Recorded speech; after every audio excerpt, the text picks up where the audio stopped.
Oh,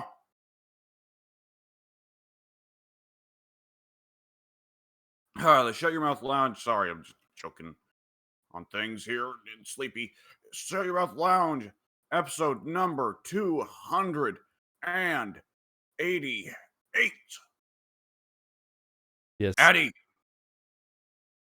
say it again. Yes. Say it. No. Yes, spelled Y-I-S.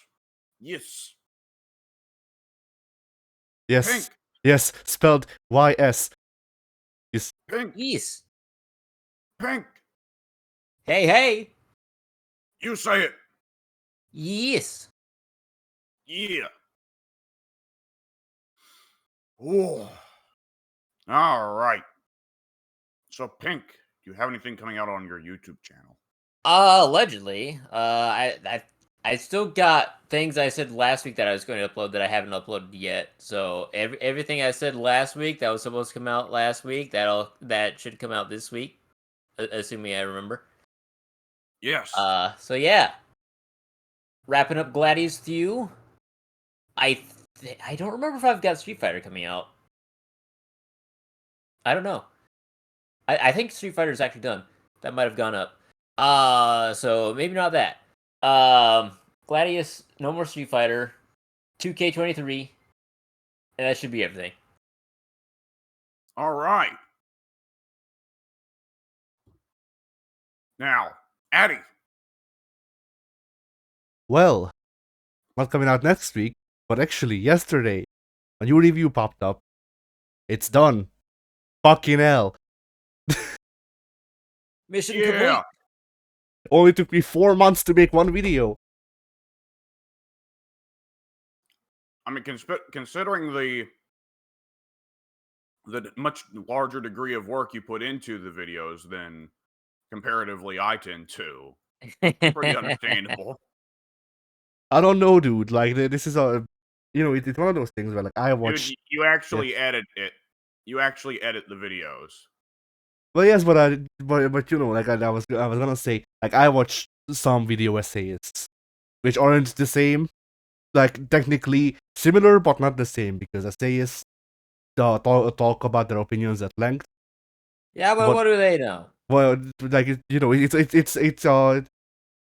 very similar, but also not the same, just because on essay is 80% opinion, 20% fact, or something like that, and the review tends to be the opposite way. Like, I try to not make my opinion be the main thing that sells the videos, because, well, no, technically I do try to make my opinion, but I'm also trying to present a product here. I'm trying to show you, hey, if you buy this thing, this is what you'll get. Yeah. And then that part to me is more important than showcasing my opinion. My opinion is just, the cream on the cob. The cream on the cob. I'll just leave it at that. Nothing else needs to be said. But yeah. So this review is the closest I've ever gotten to actually making a video essay. Partially because I didn't actually give I in fact point out during the video that I'm not giving the game a rating because I'm biased, which only felt fair to me. But also, it's 30 minutes long. Technically not. It's 29 minutes long and 10 seconds.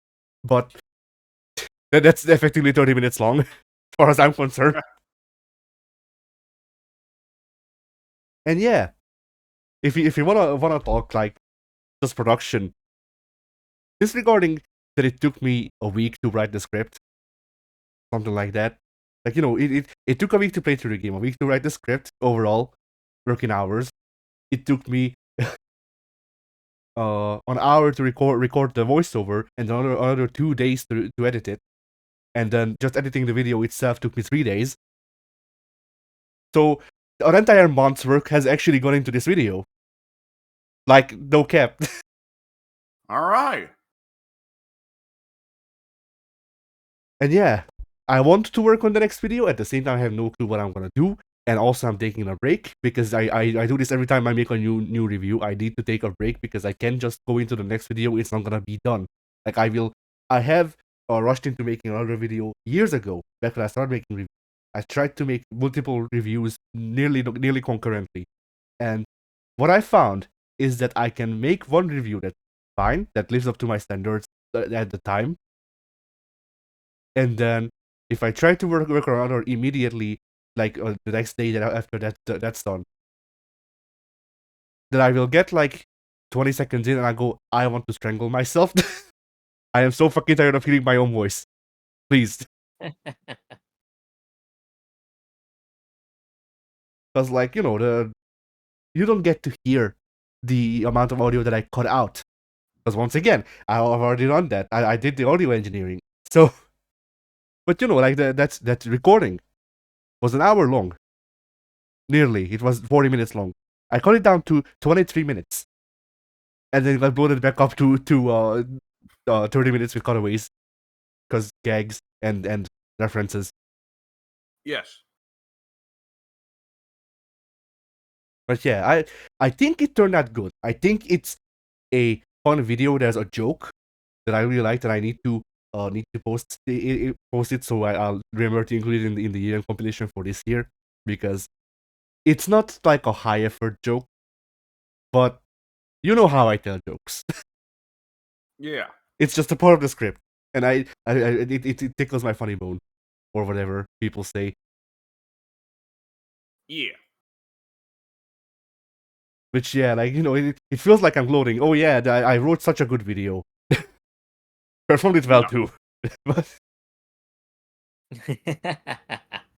nah, genuinely. Daddy, I do yeah. not think that in the 5 years I have known you, you have ever gloated. I feel like I've done it at least once. Well, excuse me, in the 5 years that I've been talking to you. Yeah.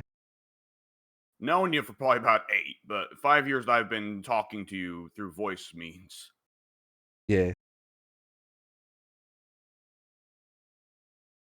But yeah, it's a thing of like after so many years of being stuck to what should we call it, a formula, and how I felt that wasn't good for the videos. Going like, okay, I'm just gonna take the part of the video essays where they do the play-by-play, and I'm just gonna do that, and I'll just structure the review around that. Like, that sucks for people who don't want spoilers at all. But fuck, Yeah.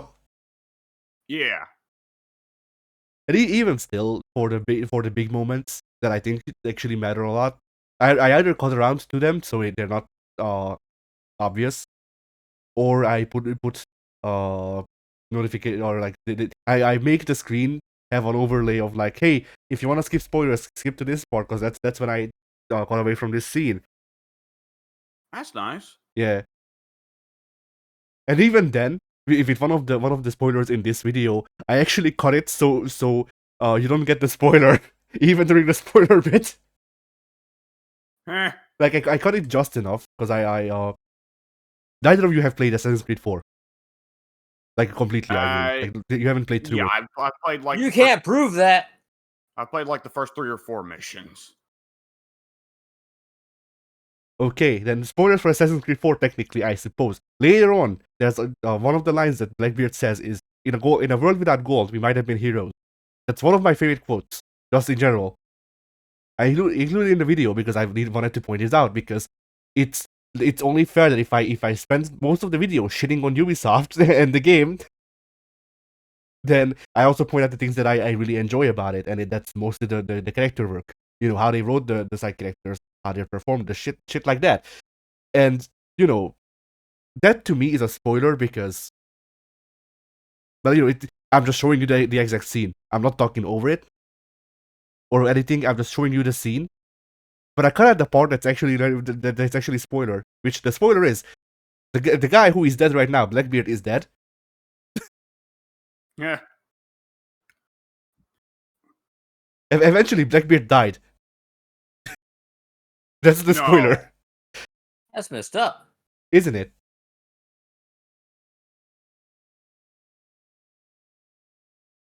But yeah, I didn't enjoy making this video. I'll say that right now. Like, the amount of work was surprising. Like, I scheduled a post to be released on the day that I released the video, to go up being like, hey, I'm in the middle of editing. I just want to give a heads up because I know that I haven't posted anything for the past 4 fucking months. But like, I haven't been sitting on my ass. And then when I woke up, I just went, okay, I'm gonna finish this video today. And then I figured I would upload it like next week. But then it was done by like hours before I would upload the video. So I went, okay, actually it comes out today. I don't care. The only thing it's missing is that subtitles suck in YouTube. Like subtitling stuff in YouTube sucks ass. I have ranted on this topic multiple times on this podcast previously. One of the means to make it not suck is to give it enough time so that the automatic captions get made at all. And then if you do that, then you can just submit the script to YouTube, and then it will just be like, okay, so I know that you said something around this part, so I'll just cut this here because that looks like what you said there. And then I can just go in and spend 20 minutes editing the subtitles it makes instead of spending 4 hours. Yeah. So yeah, that's come out. Go watch that. Nobody's watched the video since yesterday. Please go watch it. Spent a fucking month on it. Please. But yeah. Then on Friday, my second channel will probably have something. I have clips loaded up for the next like month. So on Friday is something will definitely come out on my second channel. Not clips. Yeah. I don't know if I want to schedule the times that I post to y'all, the little clips that I post to y'all, where like it's like, I did this combo on a guy and they just quit the match. I was like, that feels bad because just putting it out into the wild. Because like sending it to y'all, we can laugh at that, but that's like 3 people.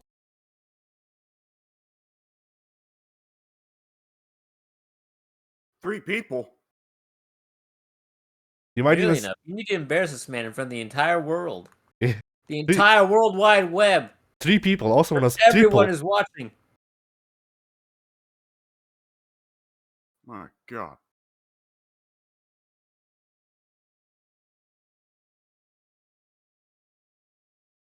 But it's also a thing of like, if I want to do that, I might as well just go back and make the older videos that I have, the clips like that, like the Akuma sextuple wheels shotguns combo, which is very much out of date. It doesn't work anymore. Yeah. And even if it did, why would you play Street Fighter 5? Yeah. But like that, the one Ermac combo that I left out in MKX, stuff like that. The Kano combo that was actually cool. Yeah. Actually I posted that one. No one watched the video, but I did post that one because I was proud of it. Yeah. But yeah, that's all, I guess. W?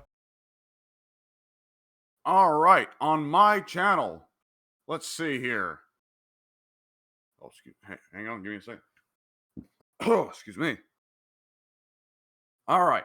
On my channel, yes. Expect the same pattern to go forward of Street Fighter 6 and Gladius alternating. All right. With Street Fighter, I'm mostly focusing lately on just giving various characters tries and ranked. For Gladius, I have wrapped up the Adeptus Sororitas campaign. It wound up being something of a joke. I'm assuming that start position influences how difficult your game is with the Sororitas as with anyone else. But my God, does it not take a lot of work to make the Sororitas seem fucking unstoppable. So they're wrapped up. So expect the rest of this week to instead be devoted to me probably trying the orcs. Oh boy. Yeah. Everyone's favorite. Everybody loves the orcs. All right, there we go. And so what is coming out on the group channel? I'm trying to find it out, but I can't actually switch over to it on PC because it will ruin the recording. It might be up to you, W. Oh, give me a second then. Do-do-do-do-do.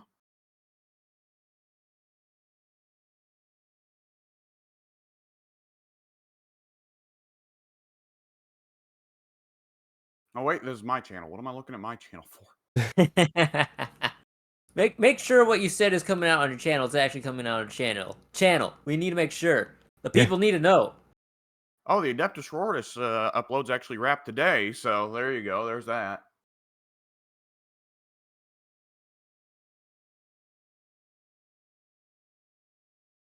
Okay, give me a second. It's gonna have to go back a couple pages here. You can set it to display 50 instead of 30 per page. Okay. So, on Monday will be Fire Pro Wrestling. The episode we did where we were playing as presidents, apparently. Ah, right. 4th of Very July nice. is this week.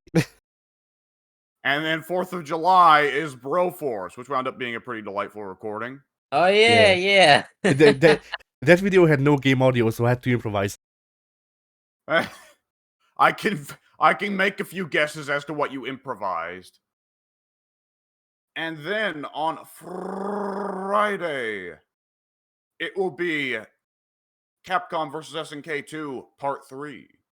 That's the one with Pink, I no. believe. Probably can expect more of those. Eventually. Like Yeah, this, we this is got- a problem. We recorded Street Fighter 6 yesterday. Today I was thinking, when the fuck do I schedule Street Fighter 6? Uh-huh. Like if I schedule it for March, Akuma will be out. Yeah. By the time that we actually get to release another Street Fighter 6 video. So eventually, what might happen is that the entire channel will just become series, and Yeah. every single day, every hour. Every hour on the hour. Yeah, not on the hour or half past every hour. We release a new video. All of them 30 minutes long. You're Yes. welcome, internet. They don't know, but it's what they need. It's what they crave. Yeah, like scheduling has been a bit of an issue. Like for example, Fire Pro. We're gonna run on Fire Pro. GM mode picks up the time slot, so it's fine. If we were to record more Fire Pro, then when do I schedule that? Because at the same time, GM mode ends in March, but that was a deliberate choice by me because if the next 2K game comes out in March, then if we get on making the GM mode for that fast enough, then it could be a seamless transition between the two. Well, there's also the thing of we were thinking trying out universe mode. Yeah. That's a fact, boyo.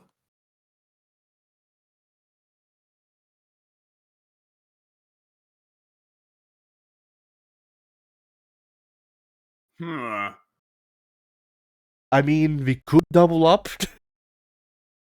So like every Monday and Friday, 2 videos release instead of one. But I also like the reason that I'm not a fan of that is just because overall I'd like to avoid flooding people's subscription boxes because I know that it can annoy people. On the contrary, I want all the floods in other people's subscription boxes. Not mine, mind you. You can leave my subscription box alone, but everyone else should see our content on the daily. Whenever I have thoughts like this, what springs to mind is it's my channel and I do what I want to. But then I start thinking, was that Cyndi Lauper? Rage Against the Cyndi Lauper.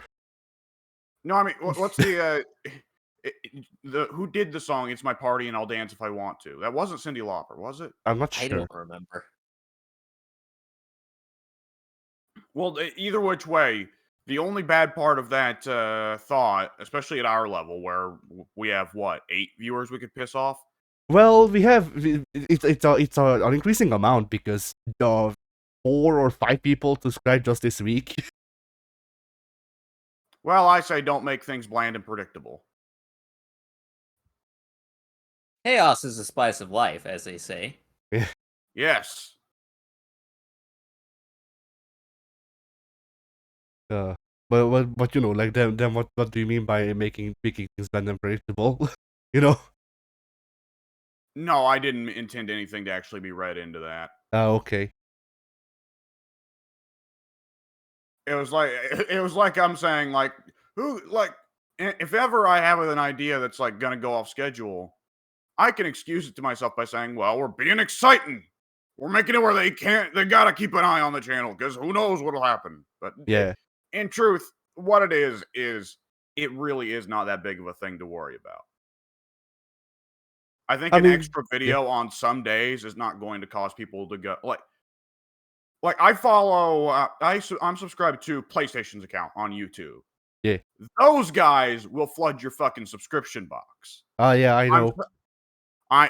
well, we're all aware because we've got the Discord news channel, which ultimately doesn't get used because PlayStation floods it with bullshit and Smite floods it with, "Hey, who wants to see the Baltimore shit smellers fight the London toxic gamers in the newest Smite tourney?" Yeah, like you know, once again, it's a thing of like one. It's like short series or whatever. I can excuse, but excuse, you know, like it needs to be excused. But you know, like that's fine. It's for me. It's when I think about like, okay, but if we do that, then we might as well do this and do that, and then like if we upload, like if we genuinely start uploading like 2 videos every day, that's bit too much. You know? All of it. Well, if we run out of videos to upload, we don't upload 2 videos a day. Yeah.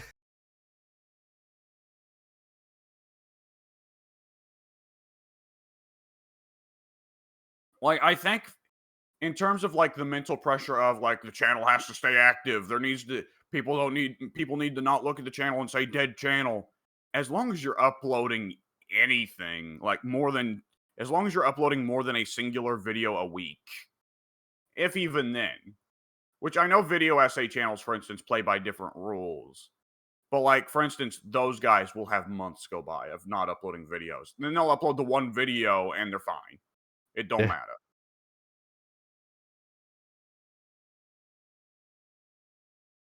But yeah, I mean, well, once again, like I'm fine with putting another on putting in another time slot because I was already thinking of setting Tuesdays aside from for what you call it, for cutoff of like just playing whatever non-fighting, non-wrestling games and like not revisiting them to Yeah. like fight Kata and whatever. But Yeah. you know, those are one-offs. So it makes sense that you know if you don't like this series going on that series going on next week, or this series going on that series going on next week, then you can look at this one time slot, and there will be something that you don't know what it is. If you don't like any of the games we're playing, you can fuck off. I mean, it's just like I'm trying to solve a problem that I have with other people's channels, really. Because like there are times when I look at my subscriptions and I go, oh, these people like completely unrelated people are playing all playing this game, and that's fine. Like you know, if they're enjoying it, whatever. I don't care about that game. What the fuck do I watch? Well, there's more power to them for playing that game. I'm gonna go watch some other YouTuber. Yeah, but you know, it just sucks when like I don't know, Elden Ring came out, for example. I don't care about Elden Ring, so like half of my subscription being a wall or whatever you want to call it, like just being inaccessible because 40 people already said they're gonna play Elden Ring. Kinda sucks.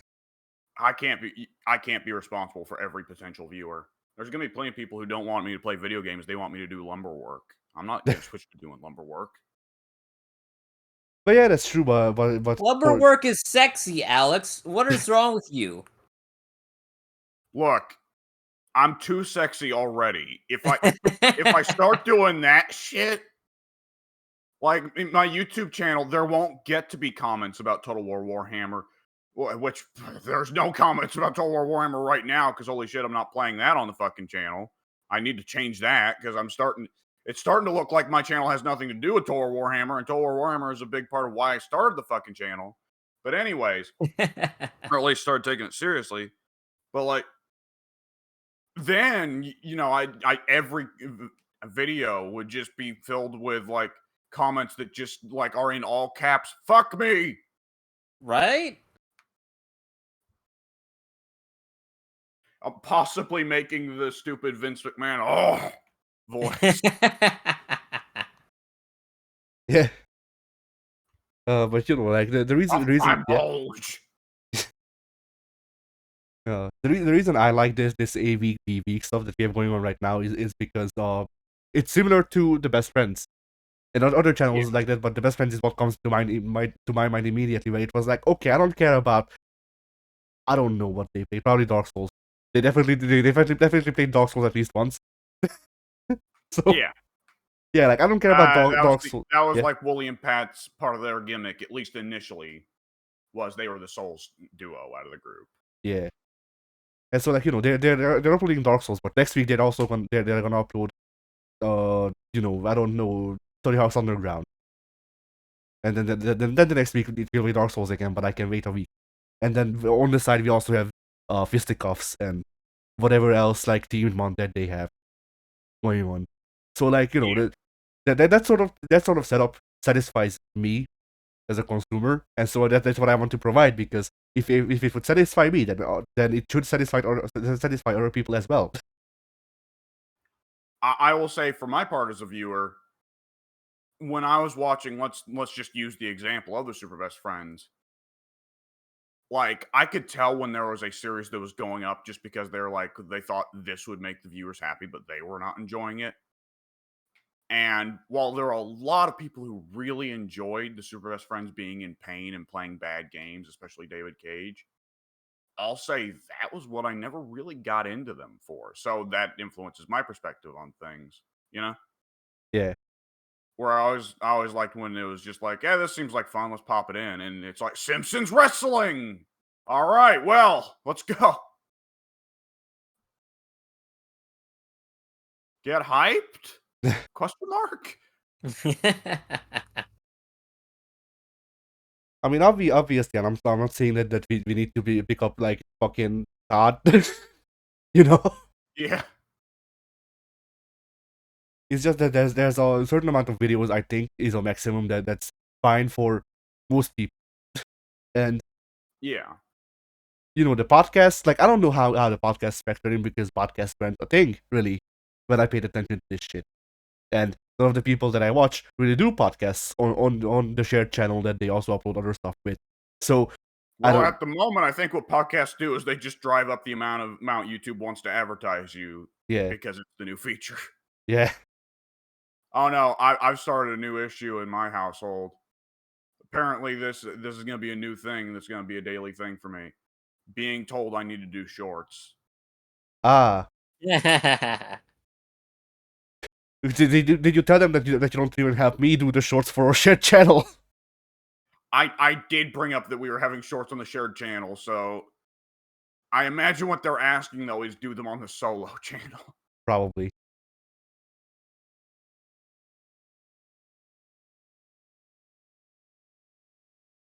Speaking of shorts, y'all need to send me clips. This is the fourth time I ask. I've run out of clips in my memory bank that I knew would be funny. Well, new, quote unquote. I need to send you my shorts? Yes. They're comfy and easy to wear or whatever. Ah, damn it, but those are my comfy shorts. You need to learn to share, honestly. First the food, now your shorts. You're being very stingy. Y'all motherfuckers need to learn to stop thieving. It's in my blood. I can't. That's racist. Not Well, untrue. he's not Mexican. What are you talking about? That is also true.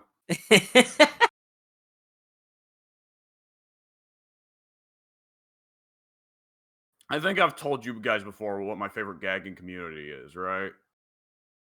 What? The gag from season 1. You know what? It'd probably be better to show it to Addy in the YouTube video. But for Pink, all I know is I need to say is, it's in your blood. That's racist. It's in your eyes. That's gay. Yeah, I know exactly what you're talking about. And it's like season 1 otherwise is one of the weaker seasons. Well, no, Right, excuse hadn't me. quite found their footing. Season 1 has great comedy, but the characters weren't great. Yeah. Yeah. But, like, that gag is just one of the best ever. Just paced perfectly, and every part of it makes sense and sounds like something you'd hear someone say in real life, but it's also blatantly absurd. Yeah. Have you seen the full gag then, Addy? No. Okay. Hang on 1 second, I need to step out. Alright, I was gonna ask Pink about his week, but I guess not. You know what? I'll take a guess at his week. Let's see how correct I get it. So I'm gonna guess he played Civ, right? But then what happened was his dog came in and his dog started talking. And his dog said, you, Pinky, are the chosen one. It is you that must end the sorrow of our people. The dog people.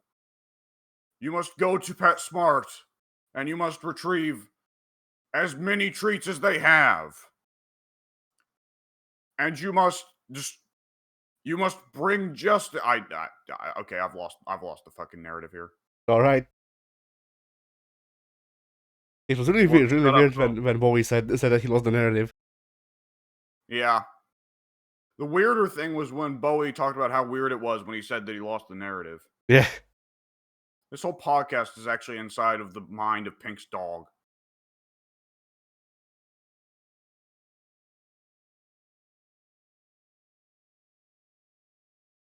Alright, I guess, Yeah, it's like, well, anyways. So how about the weather? I guess one of Weather is the... hot. It's 100 degrees out right now. And sunny. Texas, huh? Yeah. Yeah, boy. Jesus. It's actually not that bad, honestly. I mean, it's freaking hot, but it's not too bad. If it gets humid, it's really bad. It's like South Carolina weather. But it does get dry enough to a point where sometimes the 100-degree weather doesn't feel, at least not to me, I'm very heat tolerant. It doesn't feel like 100 degrees. You know, it doesn't suck to be outside. But if it's humid, then yeah, it feels like 120. Yeah, I was about to say I'm very heat tolerant, but humidity I do not enjoy. Yeah, yeah. Which on the other hand though, like you're closer to the desert. So I've Actually not. The part of Texas I'm in is where am I? It's northeastern.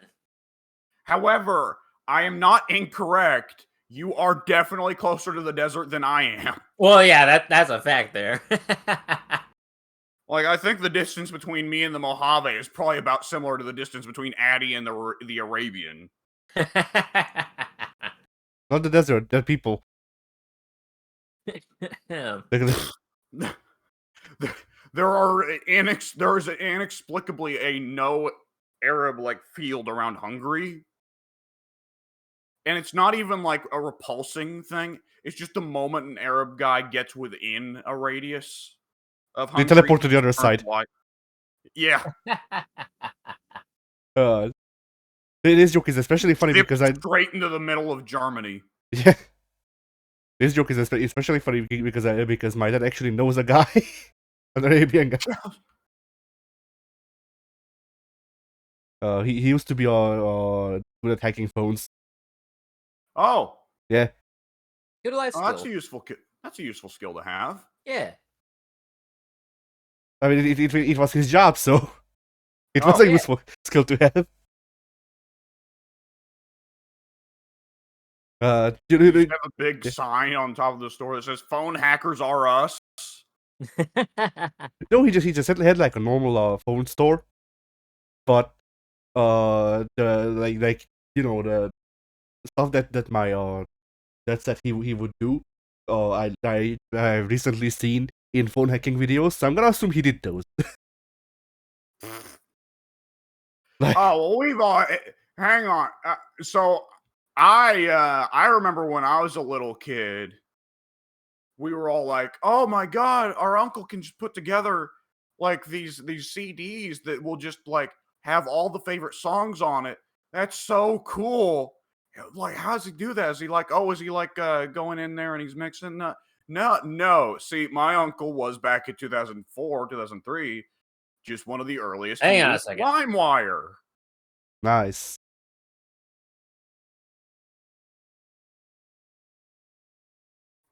So I know Pink literally just stepped out, which it sounds like something must be going on over there. But like I'm curious to ask Pink if he's got a similar situation of like, oh wow, X family member has this wondrous thing they can do. Oh, it's piracy. That's considerably less wondrous.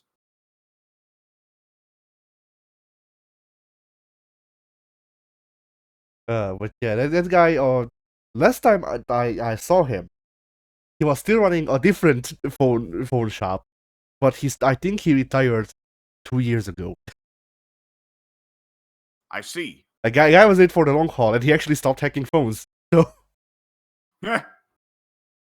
because turns out hacking phones, like hacking smartphones, is harder than the Nokia 3113. But everyone told me the Nokia is so tough. The best part of those phones is I watched a video about those specifically. Well, not those specifically, but it was just messing around with the firmware of them. And it turns out that like the first version of that phone can run the OS for like the one that's 4 generations later, because they didn't change the internals, only the shell. So some of the applications on the newest firmware run a bit sluggish, but considering the phones that were around before smartphones, and I remember those because I still had them, and I'm pretty sure all three of us did. Like, so, yeah. I will say my first phone was a smartphone Mine wasn't. because we got in on that shit late.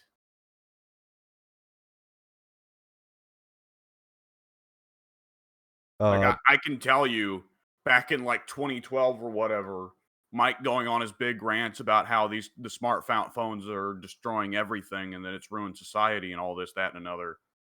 I will tell you, like I was sitting there without a phone and I was like, oh, I'm not really that worried about it.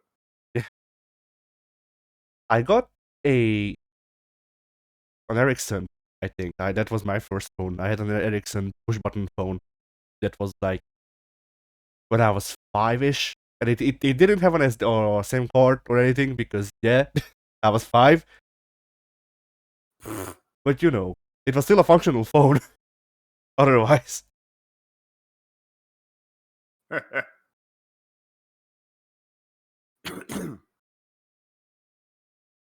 And yeah, like once again, this is the thing of like I may be the youngest of the three of us, but I also live in Hungary, so I still got to experience the 80s a bit. uh, in the 80s, the only people that had phones were fucking stock market investors. True, but like yeah, like the mid to late 90s,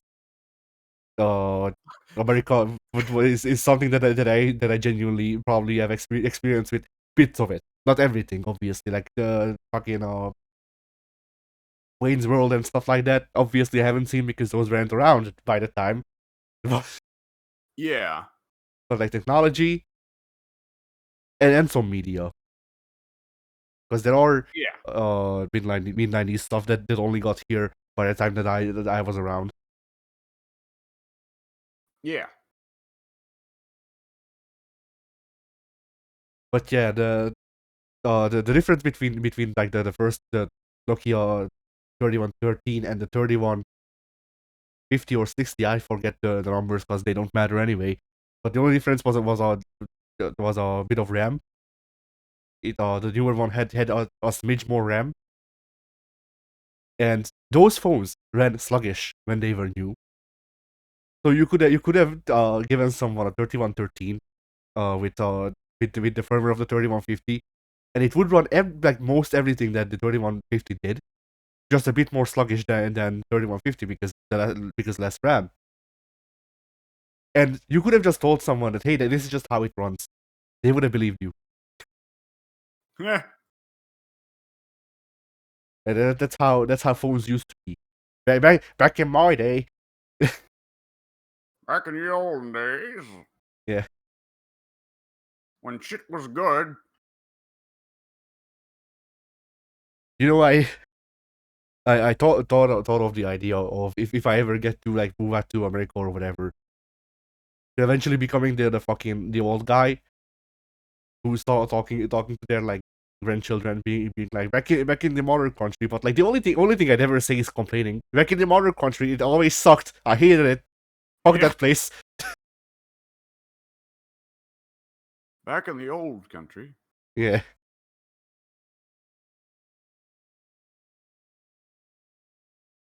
Oh boy. Uh, Boy, Pink kind of left us in the lurch on this one.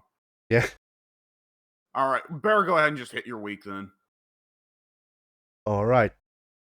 Well, let's see. I have reached Act 6 of Crimes and Punishment. All right. The book is very interesting. That's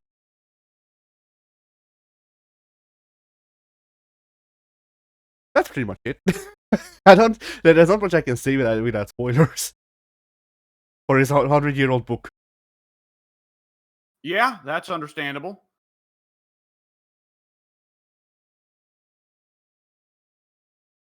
That's yeah. I mean, it being a 100-year-old book.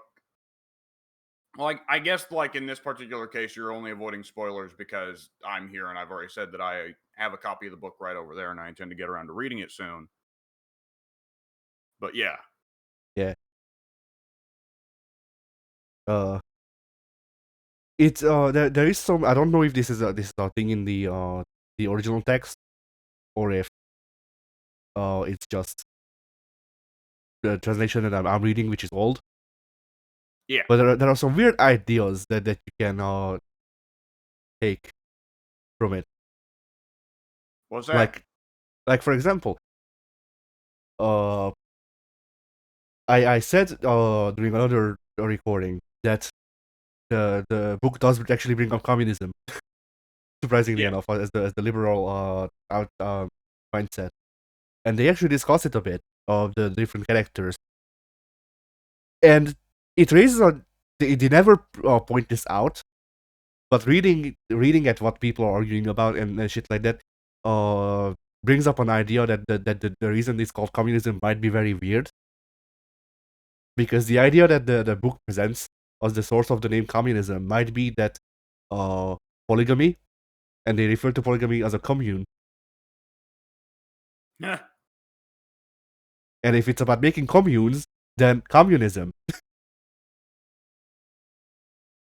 Yeah, my sister was just the other day talking about how there was like some early communist theorist even before Marx that isn't really talked about seriously because a lot of what his idea of communism boiled down to was an excuse to have loads and loads of group sex.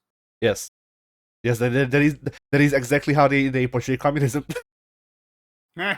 It's a lot of wishful thinking, which checks out. But yeah, a lot of wishful thinking, and a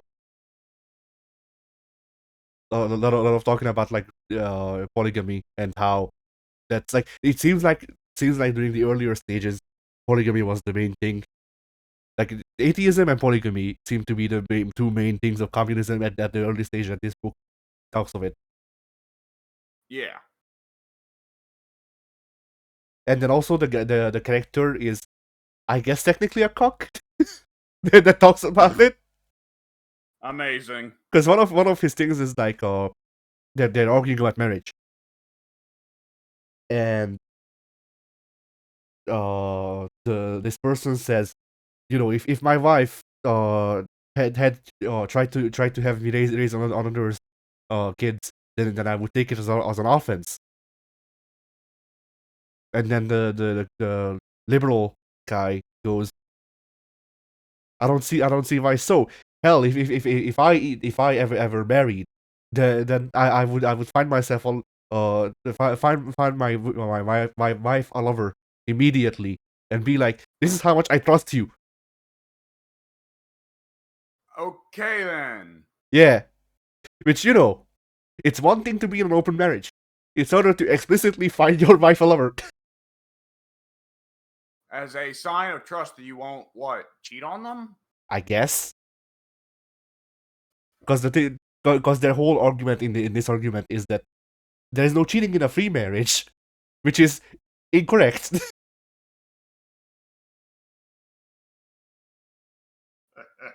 Like one of the things with polygamy nowadays, which the book couldn't predict how shit would go, even though it did.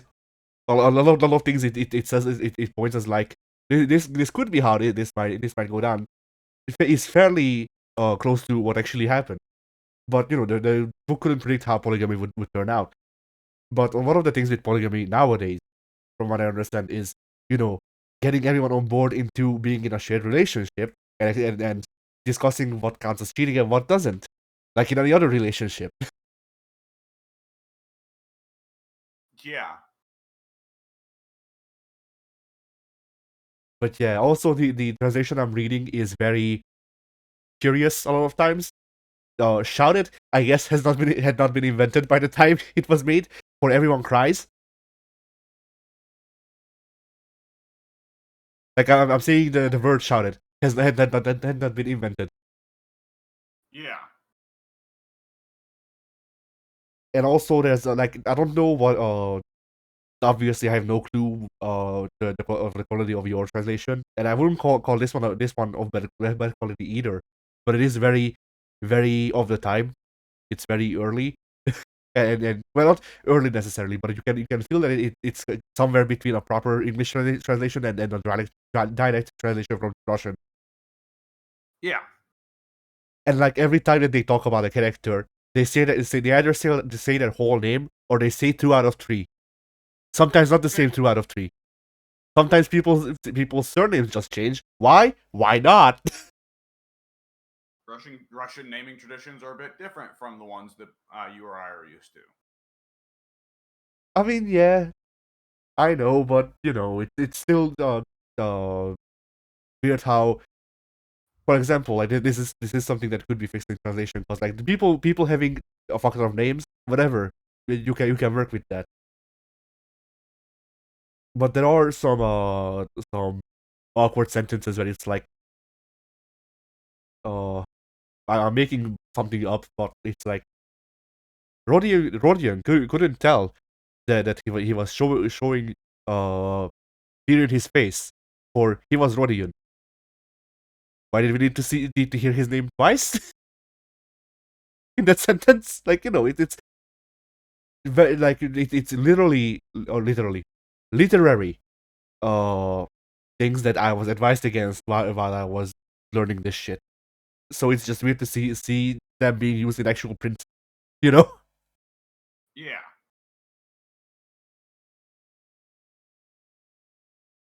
I have returned. All right. All right, I gotta mention this because I just now saw it in passing. So, do you guys see the clip where they had at that Forbidden Door? Will Ospreay used the Tiger Driver 91 on Kenny Omega? No. Yeah. They did, and they did the hyper unsafe variant where they did not even really bother to protect Kenny. Good. Ospreay just dropped him squarely on the top of his head. Good. So what I am reading here, this is apparently a highlight of Dave Meltzer's review of it.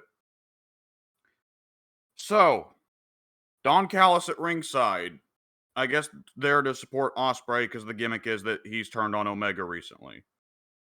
Omega goes for one-winged angel. Don Callis gives Will Ospreay a screwdriver, so Will Ospreay gets out of the one-winged angel by hitting Omega in the face with a screwdriver. Whether he hit him with the blunt end or the actual pointed end, he does not say. It was the Steiner kind.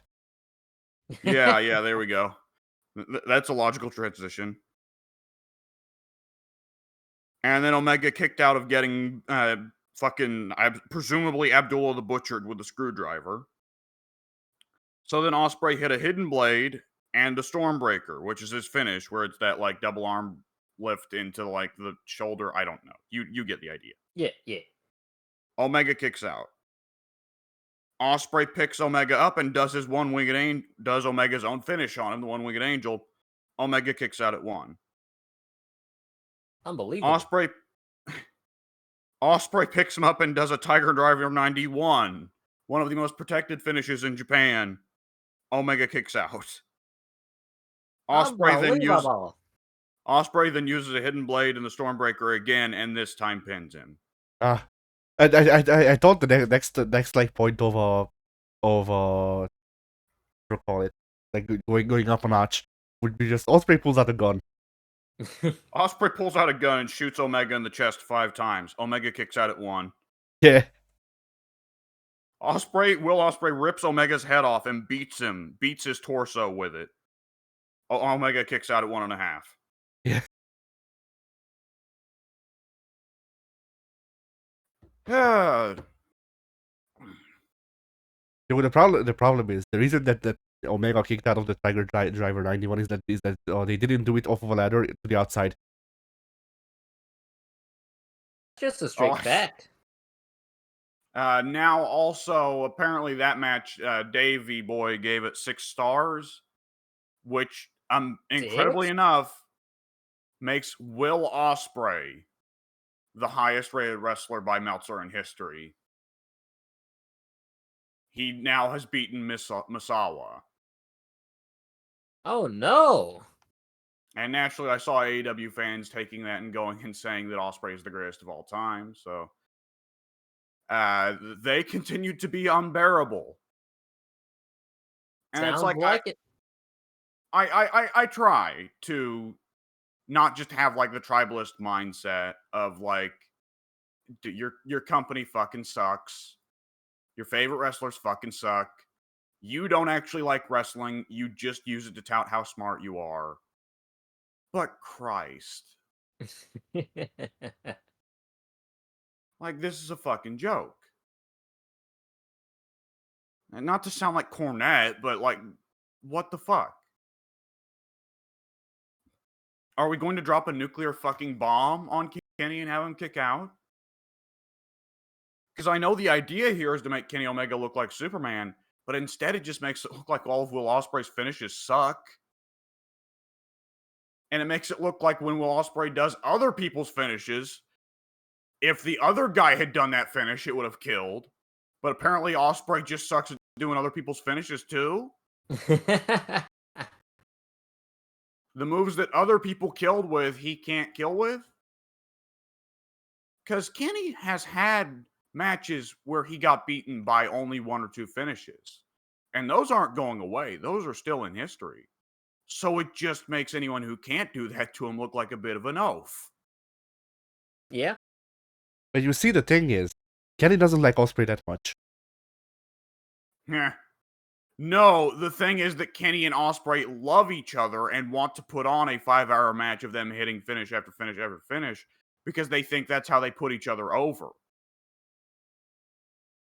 The way they do things is if a match ended on a singular finish, that isn't supposed to indicate that the other guy's a badass. All it means is that they didn't feel like putting on the big 7-star match tonight. Or that Kenny didn't feel like really working with the guy, but he had to do the job anyway, so he's like, all right, let's just get this over with. They're not putting thought into every match. I mean, they're not even putting thought into their finishers, which, I mean, you could just see that by looking at them, but most of them. But well, they are putting thought. It's just that they think that's awesome. But like, for like, I can only go off of my mindset, which, like, if I were a wrestler, I would just have a throwaway finish, or putting people away, and then I just have a rare one. Or if I actually want to put someone over, they get hit with that one. If that move gets hit, then I win. But that move only comes out like once every 3 years, something like that. you know. There is something to be said about that particular idea. Like, it's been mentioned before, but it's always the thing of like, okay, but who can you get to agree? Once you have a super finisher and a regular finisher, how many main event guys will agree to? Okay, I'll get put away by the regular finish. Yeah. Because in All Japan they could do that. Because if it was like if Kawada was saying like, no, you need to do the Burning Hammer to put me down, then Kabashi could just go to Baba, and then Baba would come in and say, no, you're not getting the fucking Burning Hammer. Baba would just come in and chop him. Yeah, he starts throwing the chops, and there's still the shitty weak chops that do nothing. So Kawada's just standing there like, what the fuck, dude? Yeah. Baba does his running neck breaker. Work attitudes differ, promoter attitudes differ, and Japan has a lot of things that are fucked up with their backstage mentality, particularly the just get in there and get dropped on your head 5 times and then come into work next week anyways mentality. Yeah. However, the opposite side is that generally speaking, they're a bit less likely to accept egotistical bullshit. Tenryu was a notorious mercenary and notorious for generally looking out for himself above the company. So Tenryu never really got a whole lot of solid work. All Japan turned to Tenryu. Mrs. Baba turned to Tenryu because it was a bad fucking situation when Misawa led the big exodus. But like in the States, there's more of an expectation for each guy to kind of protect himself. The promoter generally won't protect you. And, the Japanese guys could probably stand to learn that because, hey, Baba would protect you, but how about that Inoki, huh? Yeah. And conversely, there's an Inoki attitude, would go at the Burning Hammer Kawada himself. Yeah. No, Inoki would just actually legit ground and pound them, then put them in a shoot fucking armbar. Probably, yeah. But Inoki sends out his new favorite MMA toy. There you Yeah. Inoki sends that Ken Shamrock with a palette pop.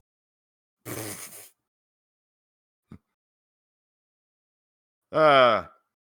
Anyways, yeah, like in the States, you got to protect yourself. And so inevitably, if you come to, I don't know, the drama, obviously, there doesn't seem to be a Shawn Michaels of now, a 90s Shawn Michaels now, right? Yeah. In WWE. It occurs to me in AEW, the Young Bucks do sound like they are the 90s Shawn Michaels all over again, except now they're in management. I mean, the Young Bucks, Omega a bit, definitely Punk, maybe Jericho. Like, Punk is Punk, yeah. I don't know that Punk is so much that he's not willing to do the job. With Punk, it's just that he's an asshole. yeah. Like that. Yeah, that's always the issue with having the super finish, though, is that like you will run into so many guys. They're like, you do the Burning Hammer on me, and then I'll be the first to kick out. It'll be great. Then you can just beat. Then you can just beat me with your regular finish afterwards. But like, show how cool I am that it took the Burning Hammer and then the regular finish to beat me. Get it? And it's like, no, fucking no. Okay, What are you I'll talking about? get this. That sounds great. That sounds great.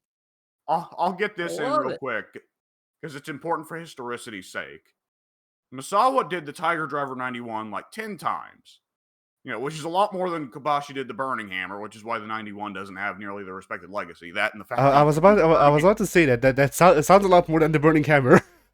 Yeah, and another big difference is the Burning Hammer can be done safely. The 91, Yeah. There was one time that Misawa accidentally did it safely to, I think, Marufuji because he over-rotated, so he just dropped Marufuji on his back, and it just wound up not being the Tiger Driver 91, just a double-arm power bomb, but still. Like, the 91, also, Misawa, the last time he did the 91, it got kicked out of, and Misawa never did it again after that. Bad move. Because the perspective was, if my super duper people killer finisher can't kill everyone, why would I bother going for it anymore? Yeah. Which makes sense. That's when Misawa started using the super kick. Yeah, there we go. Deadlier than any move imaginable. That's how the Usos. Yeah. Uh, Oh, There was, though, that one time he accidentally did what some people consider like the super deadly version of the Emerald Flosion, where he just kind of falls sideways and they get dropped on their head. But Ah, Masala did that one time and it was very obviously a botch. So there you go. yeah. It's like if Triple H was supposed to have a super version of the Pedigree, which is the one where they slip out of between his thighs and get dropped on their head. And it's like, no, that's not the super variant. That's just that the guy took it wrong. Yeah. I love the super variant of the Styles Clash where the guy forgets to talk, or no, actually tucks their chin in. Yeah, he calls that one. He calls the Styles Tatsu. He was gonna call it the Styles Ellsworth, but then it turned out Ellsworth was a huge creeper. So,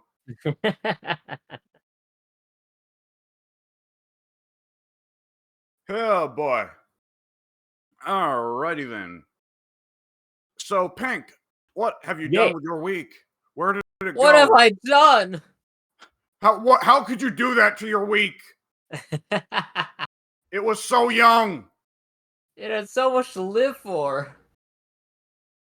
Let's see. How did I spend my week? Um, Starting from the top, let's hit the Steam Summer Sale real quick. I picked up some DLCs for Gladius, and only spent a Yes. little bit of time with that the other day because we spent most of the day playing Street Fighter, and that's what most of my week consisted of, incidentally. Gladius. I picked up the Tau, the Tyranids, and the Adepta. The sisters of Sororitas. the Sisters of Battle. Sisters of Battle. There we go. That's The a lot Sisters of easier on the Battle. phone. Sisters So, of Battle. so welcome to Games Workshop's thing of we can't copyright Sisters of Battle. All right, get us some Latin bullshit.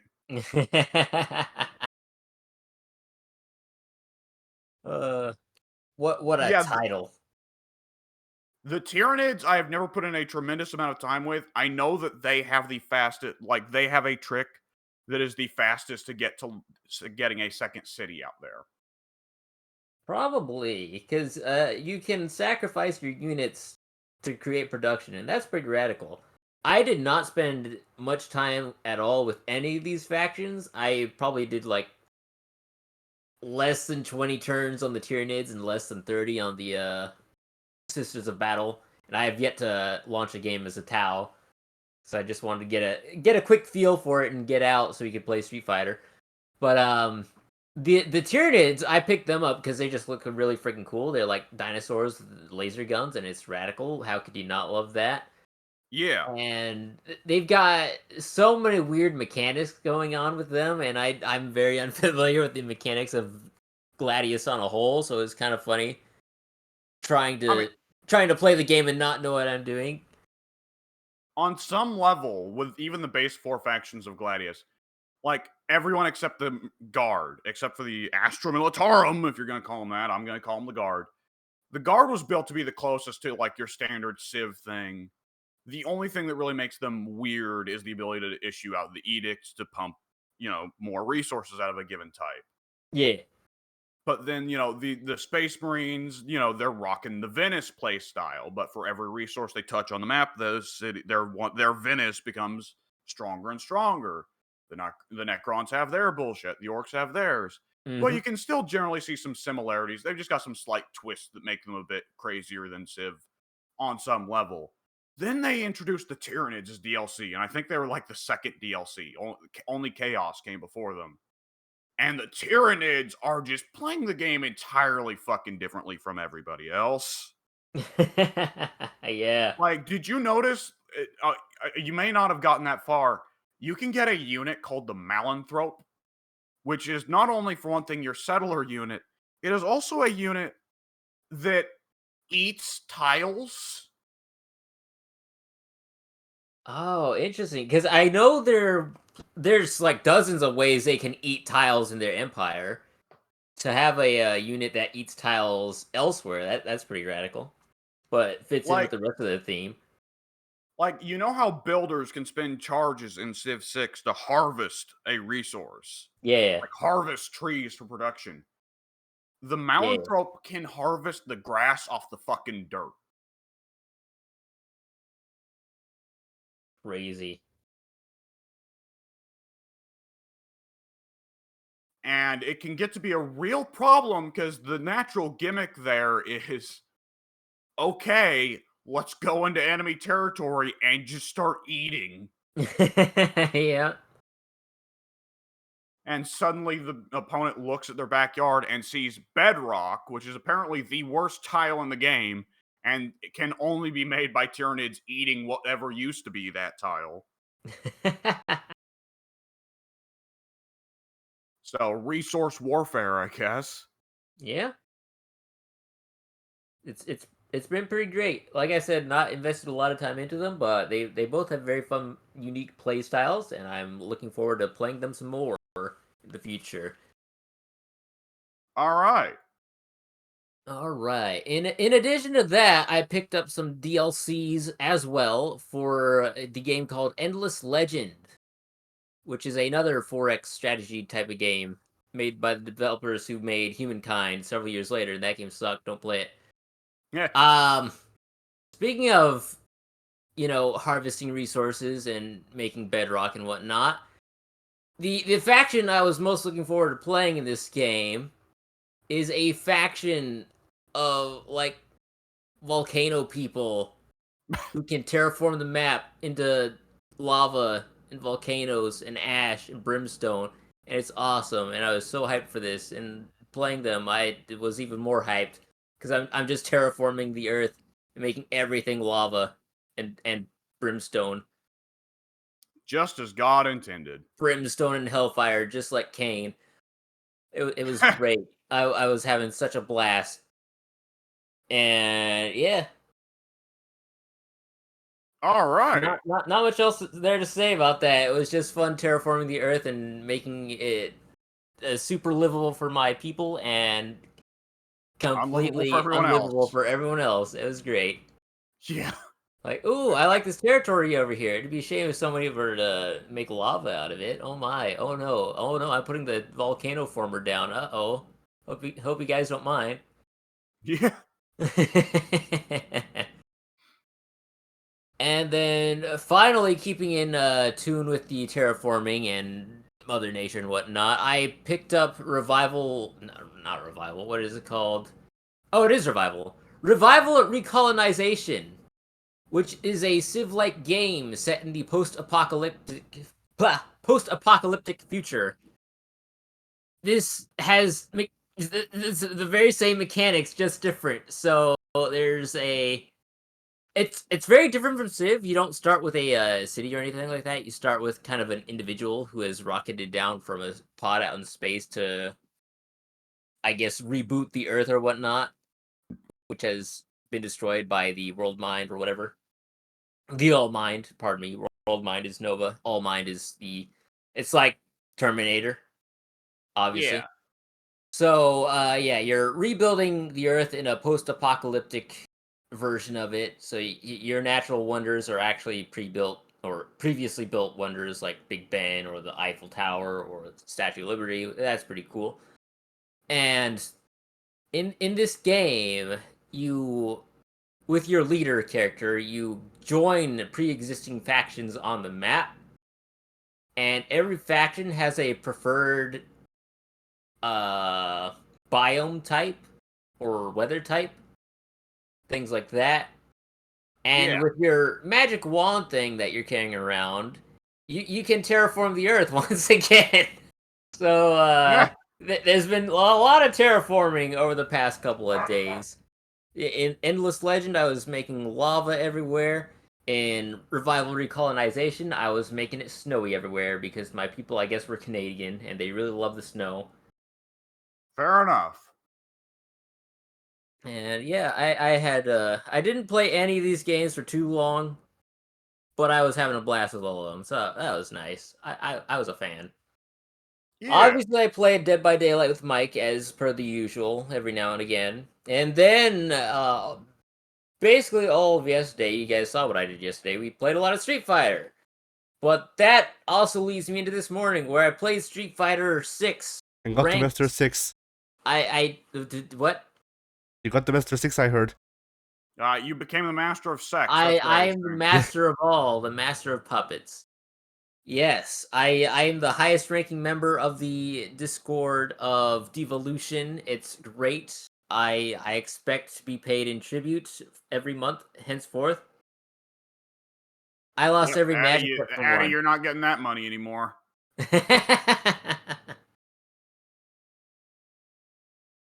But yeah, I went into ranked, played with Cammy, because if I'm gonna be beat, I might as well look fabulous while getting my ass whipped.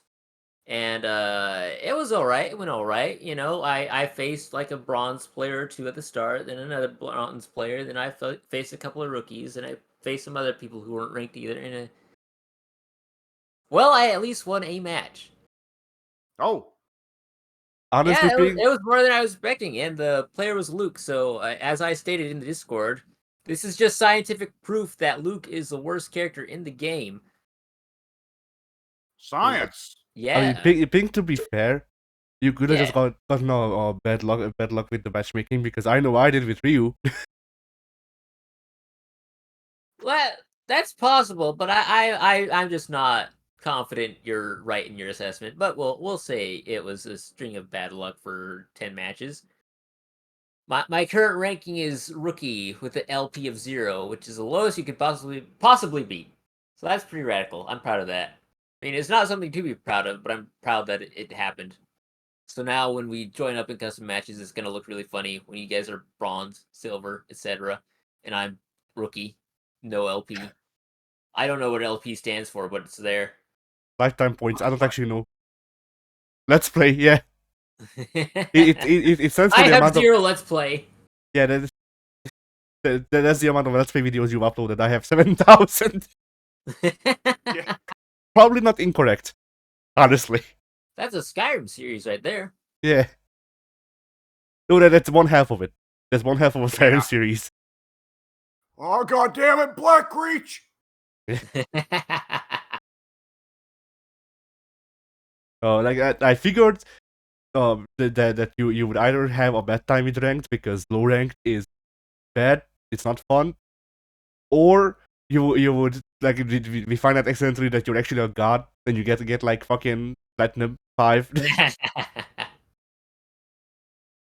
I had one really great match, and I think I recorded all the matches because I hit the record button only intending to record the first match, but then I forgot. So now it's like I can actually go back and watch every match I played and all the lobby time I spent because those lobbies take a long ass time. I was not expecting that. But anyway, there was a match that I had. I think it was against Ken. Most of the matches were against Ken for some reason. I guess because Barbie's out and it's hot now.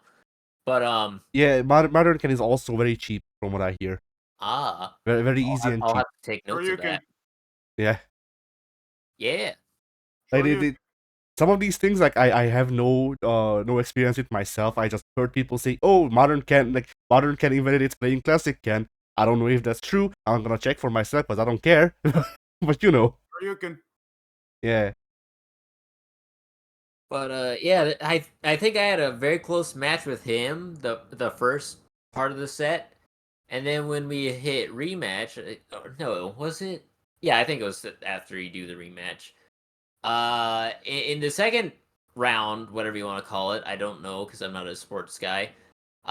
He absolutely whipped my ass. So you know, the first time, you know, I felt like we were on even ground. I was like, hey, this MMR or whatever system they're using, it's pretty good because I feel like we both had a fair shot of winning the previous battle. You know, I got my ass handed to me the first 4 matches, but now the game has matched me with somebody who's actually at my skill level. This could go either way. This is awesome. This is exciting. Let me put on my tryhard pants and really try for this victory. And then we queue up for the second round or whatever, and he puts me in the corner and doesn't let me out. I got perfected all over the board. It was not a pleasant experience. I Like the skill jump between the yeah. loading screen There's was incredible, and I was there, not prepared for it there's because multiple you know things. Yeah, go ahead. he seemed to be on my level because I was seeing him throw out a bunch of whiffs or moves that wouldn't have connected even if I tried to connect them myself. So I was like, okay, he's on my skill level. He's a newer player. He doesn't know what he's doing completely, and neither do I. That's fine. Then we load up into the second match, and he's just God. Yeah, there's multiple things that happen there. I think because Ken is a mix-up beast, which means that he's good at like he's good at making sure you don't know which way you're supposed to be blocking, more or less. Well, that's useless against me because I don't block. Ah, that's also a problem, I guess. Well, no, the real problem is I don't believe you know where parry and drive install or whatever I drive don't effect. know what a I parry is, always and I I don't always know what a drive install is. I always want to call it drag and install. I know what the issue there is because DI to you is drag and install, not drive Yes, impact. yes, 100%. DI to me is directional input. Nice. But yeah, That's Smash Brothers coming in clutch there.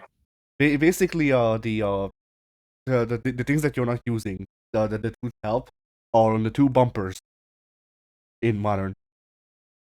One of them makes it so you block everything while it's going, but it eats meter and you can be thrown out of it.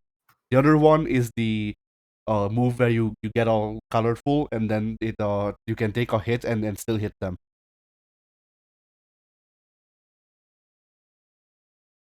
But yeah, that's what the part of the problem. Another part of the problem is that I guess you were a bit too predictable, and the guy just figured whatever.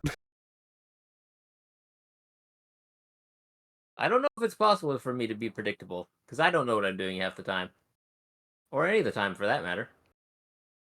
I guess it depends, because sometimes you can see through the madness. I have fought modern Kami players in low bronze, where like I will keep bringing this up because it will never make sense to me. I don't think, where they use nothing but EX moves. You know, the ones where you glow. Maybe. While we were playing Extreme Battle, you had to do them, and I had to explain that it's the one where you glow. That's my only source of reference that you'd have. Oh yeah. You have to hold the right trigger and Yeah, then a button for those. I think. yeah. When you do them, it takes down the meter that makes you exhausted. And the problem with that is that if you use them a lot and you get exhausted, even if you're blocking, if they do like a Shoryuken or a Hadoken or whatever, that still hits. Not for the same amount of damage, but it still hits. Ah, And you also walk slower. that's messed up. Yeah.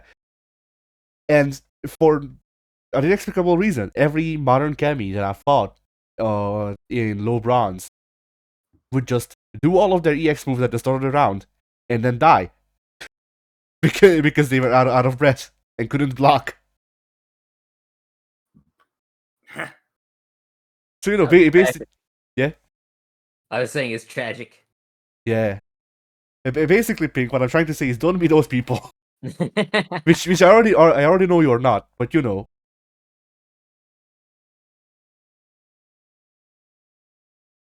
But yeah, like you get used to Dragon Install and Drive Parry, which are once again the bumpers, and you should have an easier time. But I'm not sure how interested you'd be in, or you'll be in playing ranked going forward.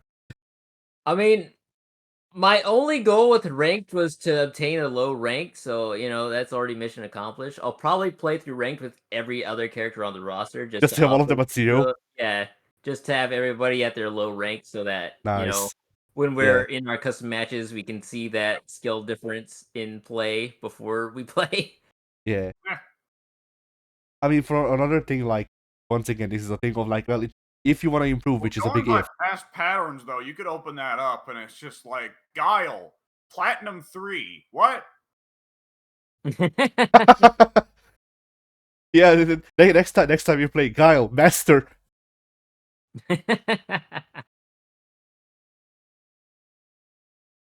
I mean, for me, fighting games is getting to a point. Like me playing fighting games is getting to a point where like I thought about quitting as I've discussed recently, but also it's a thing of like, well, if I need a competitive goal, my competitive goal is to beat Daigo in a tournament setting. Sometime. Well, you got to throw in That's- there. You got to throw in there what you specifically said to me was you want to take a break from fighting games partly to give Pink space to catch up. And what I said at the time, and it's vital that you're here for this part, Pink. What I said at the time was, does Pink want to catch up? That's a good point. Probably not. I like fighting games. I have no real interest in improving at fighting games. I'm comfortable with where I'm at. If that means getting my ass kicked all day long, so be it. But I'm comfortable with that. I mean that's fair. The only reason that I would think you would want to catch up is just in case it's not fun, you know. Like I don't want to make you play fighting games if you don't find playing them fun against me. Uh, no, they're not fun if we're playing the extreme mode where they're asking me to do things that I don't know what they're asking of me. Yeah. That was pain. That was agony. That was agonizing. I never want to experience that again. I mean, But technically, that mode is supposed to teach you those things, but you know, I can see that why you mode don't can kiss care. my ass. I Yeah. don't need to learn anything. I am smirt. This is more or less exactly what I told Addy was going to happen.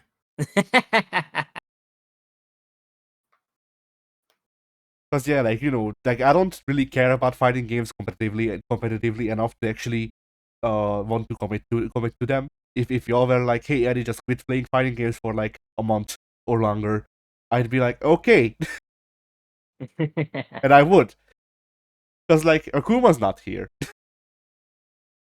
so and also I have my problems with the current meta, and I want to give like Street Fighter 6 time to see where the meta goes. Yeah. Yeah. So, you know, I have my own selfish reasons for thinking about taking a break, but also like, yeah, like I want one of the things that like you'll notice I complain a lot about other people being unfun to fight. Yeah. And that's partially because I hold people to the same standards that I hold myself to, which is I want to be a fun fight. If I win or lose, I want you to have fun fighting against me. Like otherwise, I don't care. You know, I don't care about like if I win loss record or whatever. If we both have fun in the fight, then the fight wasn't a waste of time, and it's Yeah. supposed to be entertainment. So you know, Right. and so that's why it's a thing of like that's why I thought, you know, if I'm getting so oppressive with my pressure and shit like that you're not having fun anymore, then we need to do something about that. No, I think we're good. All right.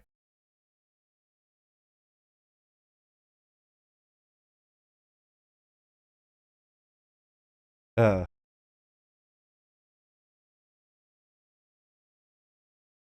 but yeah, so Street Fighter 6. Street Fighter 6. Yeah, I got my rank. I played through some more arcade mode. I haven't touched World Tour. I'm probably not going to ever again because I got Cammy's secondary outfit. What more do I need in life? Nothing. Fair enough. Uh, You could get Pimp JP. who? Oh, Pimp, JP. yeah, Pimp I JP. forgot about it.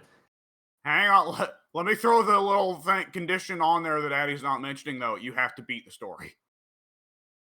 Well, that's no good. Do you have to completely beat it? Yes, JP is not available to master until you beat the story. I see. Well, I guess you can buy. I'll just have to be content with JP the way he is. That or buy virtual currency. Or build can it up do by that? doing daily missions. You don't get premium currency for daily missions. You get the fight tickets, but I don't think you can buy outfits for fight tickets. You can only buy it with fight coins. Really? Okay, I thought you could get costumes. You can get colors with drive tickets. You can get colors. That's different. Yeah. You can get colors. You can get emotes. You can get clothes for your avatar, and all of them suck. So I'm not sure why you would, but yeah, it's questionable why you can do that. Is there not already enough in World Tour to satisfy you? You can get a sticker pack of Street Fighter 2 sprites for drive tickets, but that's it. The outfits are, I think, 50 a pop, which the lowest amount of fight coins that you can buy is 250. So you can get at least three outfits for that. And I only know this because I actually bought microtransactions. This is the second time I've done this in my life. I can't believe you support the man. Me neither. There is no ethical consumption under capitalism or whatever the fuck. No, like all jokes aside, genuinely, this time microtransactions are more justifiable than the first time. Because the first time I did microtransactions, I paid Ubisoft, so Eh, I bought Mazi and the guy whose name I'm forgetting, Buck, not Buck, the Italian guy with Are we going to the count Maestro, playable yeah. Are we going to count playable characters as microtransactions? I had to buy rainbow coins to buy the characters, Oh, so I count them. that Yes, makes more sense. Yeah, okay, that's fair. because yeah, like I got the Italian guy right as they released both of the Italian characters released for Siege, and that was Yeah. the first time I did microtransactions. This is the second time, and I got it because it seems like I will be able to use this one transaction forever. Yeah, So, good deal. Thank you, Capcom, for not being an ass. yeah.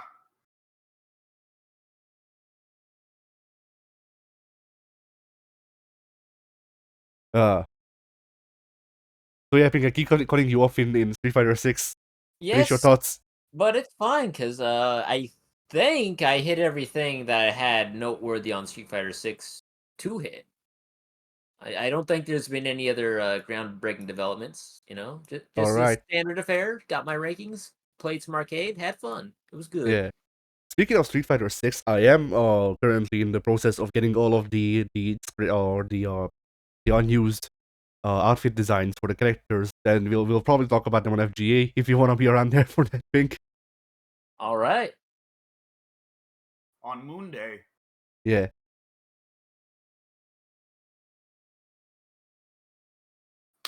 I guess my week then. Yeah. So yeah, I've already talked about Crimes and Punishments. Good book, I guess. I don't know. I haven't read the ending yet. It might ruin it. We don't know. Do they get punished? Not yet. We're Where's the crime? being poor. Hang on, Pink. We're not at the crime stage or the punishment stage. We're currently at the and stage. Yeah. Oh, my mistake.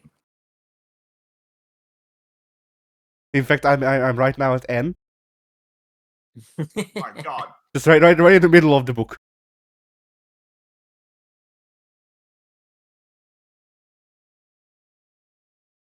But yeah. Then, like a day or two ago, for the first time, I was allowed to cook without supervision. You're allowed to what without supervision? Cook. Oh, cook. I heard Yeah. book. I was like, wait, what? Yeah. Yeah, and you know what? Over, pal.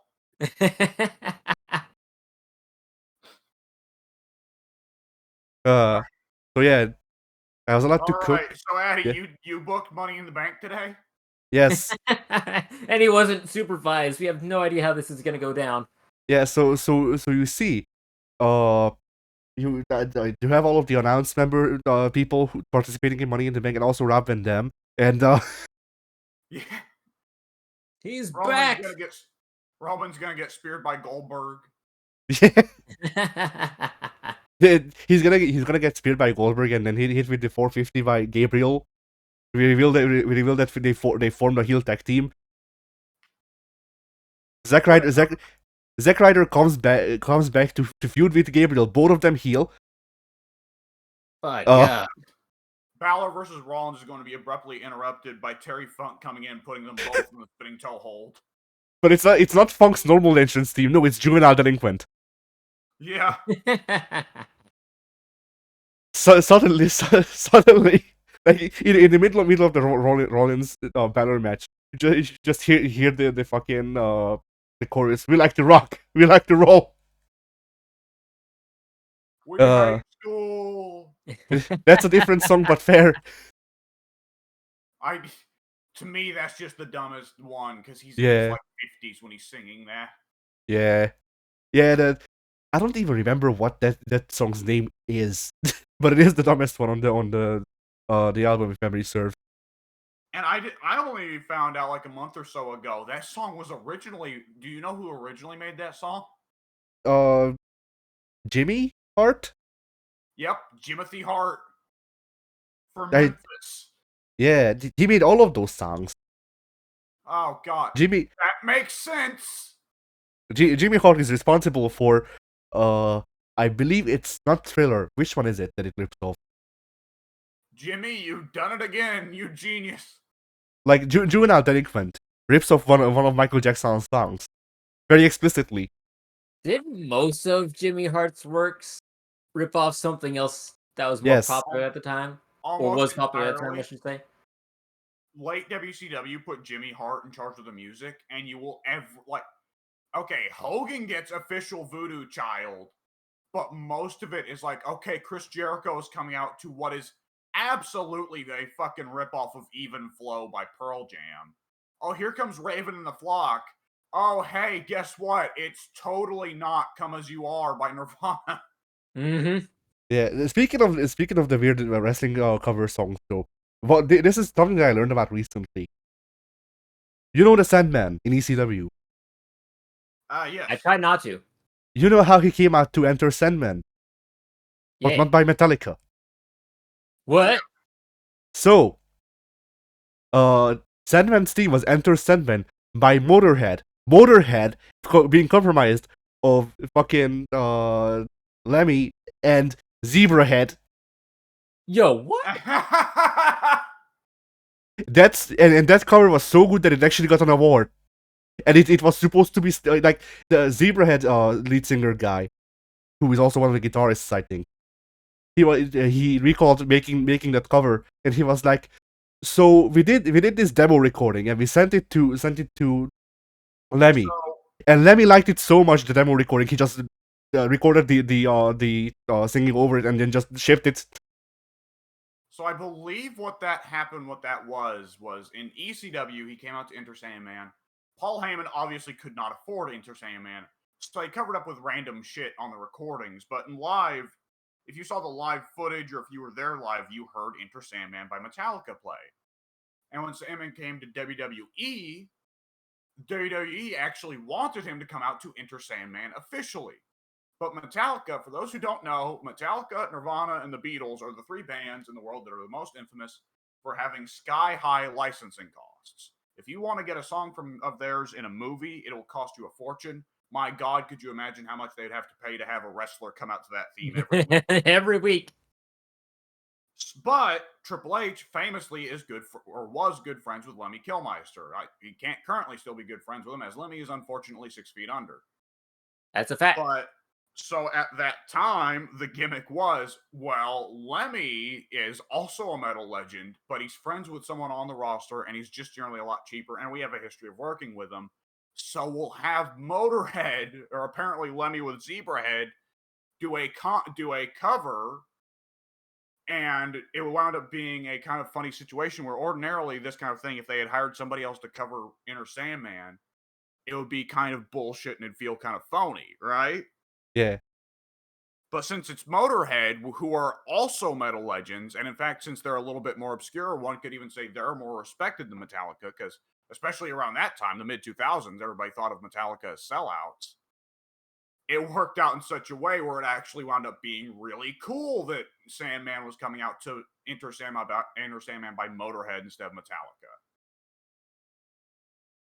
And yes, it is a very good cover. I would make the argument that it's a better version, but really most of the covers of Enter Sandman are better than the original because it's it's not super good. James Hetfield, James Hetfield, I don't know. Like, my dad is always I thought you were just going to leave the sentence off of James Hetfield. James Hetfield has had good vocals on some songs, but there is a visible decline as Metallica goes on down the years. It gets worse and worse. And my dad, who is a musically opinionated individual and was a teenager in the late 80s, early 90s, which is Metallica's prime, is quite opinionated on these things and has always been of the opinion that James was better when he was not musically trained and he was just singing raw. And my dad's always been of the opinion that the more musically trained James got, the worse he was, and the more he lost his edge and lost what was special about him. I I can don't know see if that. it's actually that, but I can, yeah, I James can, I did can, decline. I can see that because that's a thing that I've noticed in one of the bands that I listen to. Trivium. Matt Heafy got properly trained to do growling vocals, which is an actual skill. You have to learn how to not to fuck up your vocal cord. I would hope. Yeah. This was a thing because he blew out his vocals live on stage, and his bandmates kicked him out because he refused to learn how to do it without blowing out his vocals. So the only way he could get back into the band was to learn, I guess. So, yeah, like I can't fault him for doing this, but at the same time, the growling vocals that he used to do, the screams that he used to do before learning how to do it the proper way sounded better because he was actually tearing his inside up. But like it's one of those Bring things. adds to the music. Like it's one of those things where like when it comes to just how it sounds, I'd say that the older stuff was better because it sounds better to me. At the same time, I'm not gonna shit on the guy for learning how to do it without fucking up his voice because that he needs it for his job. Like, Thank you know. people. Yeah. So I think it's the same thing where if memory serves, James learned or went to a coach to learn how to sing more properly because he was also having problems with keeping his voice, which is a problem if you sing a lot, your voice just goes. Oh, Yeah. but why? Because you're overexerting your vocal cords. That sounds scientific enough for me to believe. But my mom was more or less actually trained in singing and actually trained me in singing a bit. So I know some stuff. She was supposed to be a singer, but uh things didn't turn out that way because of my grandma, more or less. Oh. Yeah. But yeah, but no, it was I think it was 50% my grandma, 50% racism. But whatever. Oh, Now, any scientific formula that includes racism is an interesting formula. Yeah. If we account for the racism equation,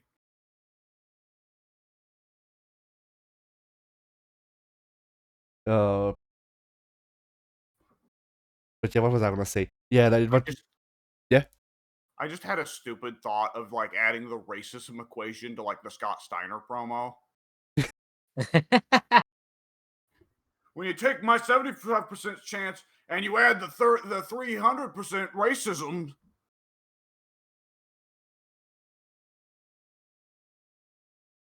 But racism knows it cannot beat me. transphobia, on the other hand, oh boy, Yeah. thoroughly whoops Scott Steiner's ass. He wasn't even the one to do it, was it? No. It was his brother. Yeah, It was Rick. it was the one that everyone alleged for years was the smarter and nicer Steiner.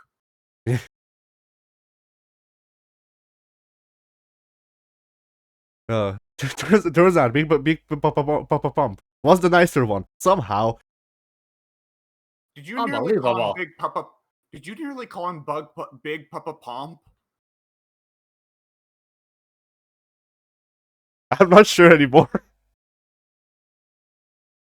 Because I like the idea of that Big Papa Pomp. That sounds like the start of like some kind of like song. That might be that might be the start of a Kid Rock song. It's the start of the new Disturbed song. They're going back to metal. Yeah.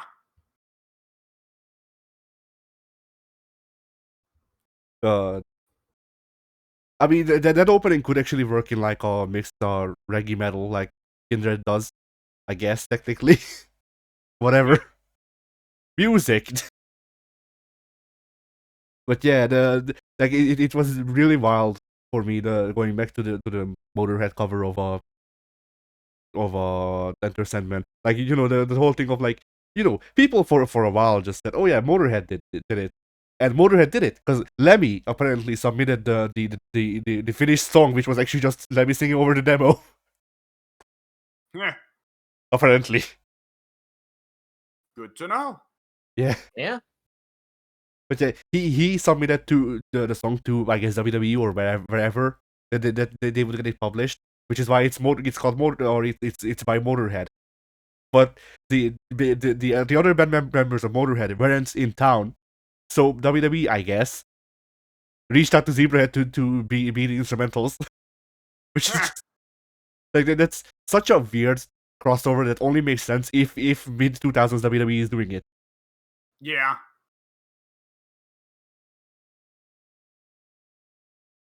Because like who were on call during the mid 2000s?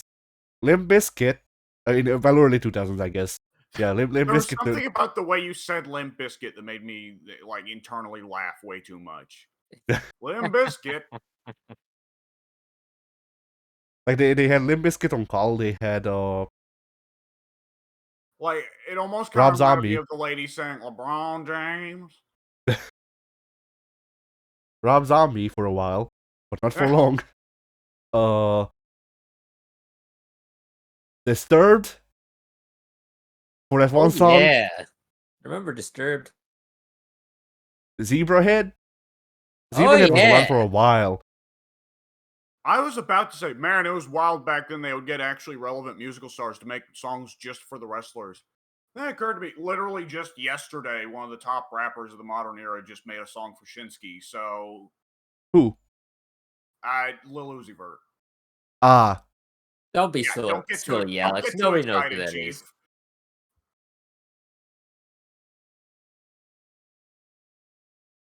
Kind of surprised they haven't had Bad Bunny make anybody's theme song. yeah. He I made mean, his own.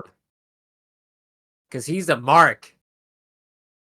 I mean, they Yes, could, that is in fact why they keep using him, because he's a mark. and they also had the people, the guys that did Zack Ryder's second team. The band name, Downstate. yeah, Downstate. Downstate made everybody's theme. They're still making them because Yeah. they Yeah. Cody's. AEW. Yeah. But that explains so much. Downstate made that song, and it's still Yeah. like I would say Hey that now, Downstate has made some good songs in the past. like Enemy was neat. I love Cody's theme. I don't. I don't. I I like the memes about if it were Cody's on theme. any, I mean, pardon me, that's completely opposite of what I'm saying. It works for Cody. If a song on its own for anybody else, no, that song is garbage. Huh. See, like I like the memes about Cody's theme. Otherwise, I haven't really heard it. But my thing is that like I don't think I would listen to that song on its own. At the same time, I would listen to it a lot faster than I would look up Roman Reigns' theme, even though it's supposed to be good. Or like anyone else's, honestly, because Roman Reigns, I know his theme is supposed to be good. What the fuck is the Usos theme? The Usos theme is not good. What are you talking about? I love the Usos theme. I'm gonna sing it right now. Like The lyrics and the song and everything else. Yeah, well, I can tell you the first lyric is Uso. That's a fact. It probably the- has been that way for the past decade. the last fucking Usos theme that I remember was back when they still did the Haka.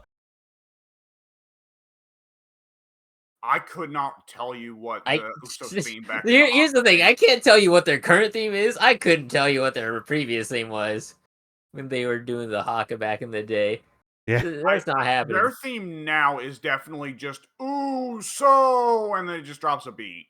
You're right. That's most wrestling themes nowadays. Yeah, and that's one of the things CFO about money thing, right? Yeah.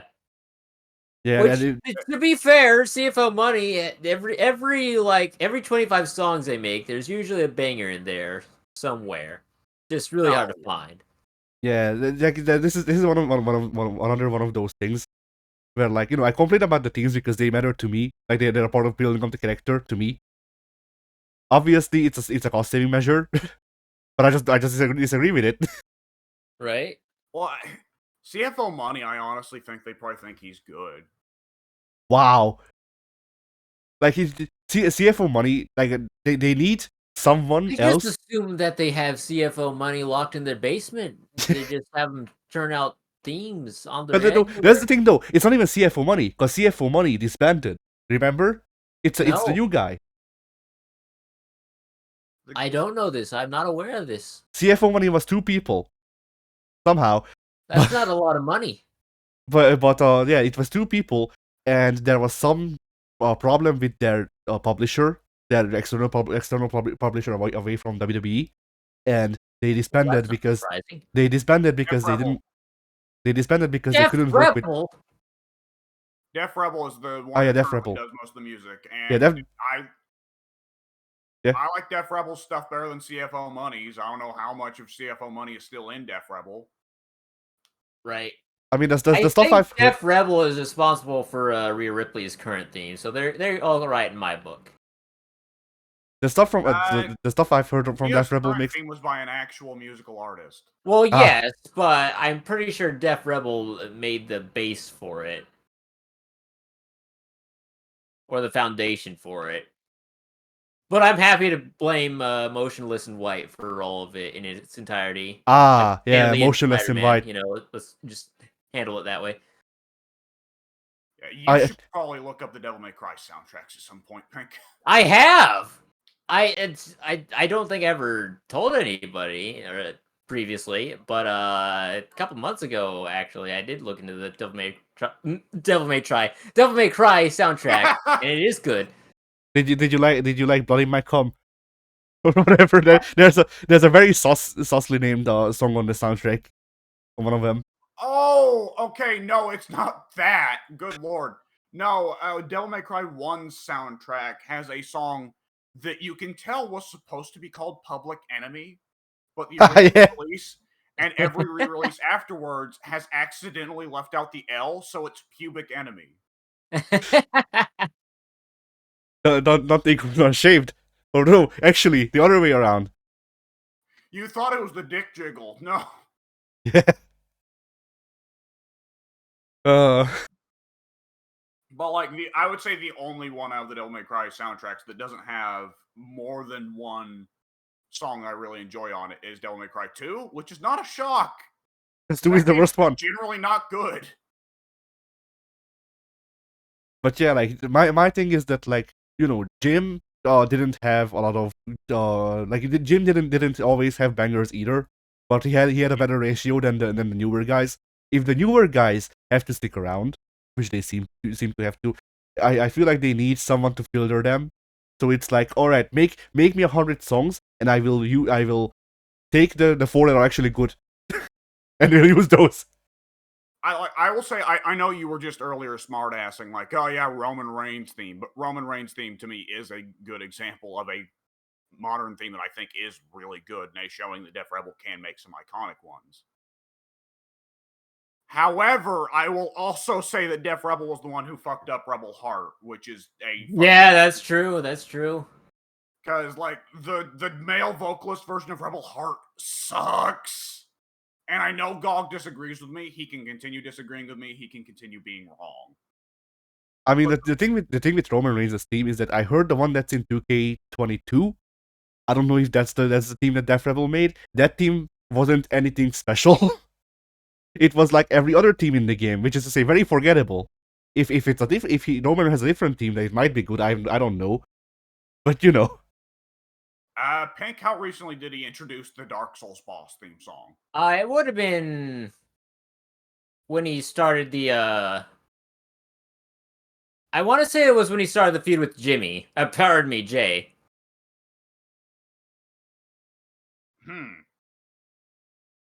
So, it would have been in 2K22. I would say that there is a little bit of missing magic there in the video games, just naturally because it does not have the arena effects going on, where it's audibly booming throughout the large arena. But I mean, if Right. you don't like it, then you don't like it. You know. Yeah.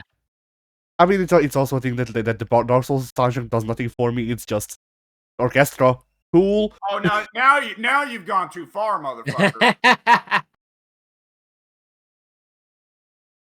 75% of most Dark Souls soundtracks I do not entirely get.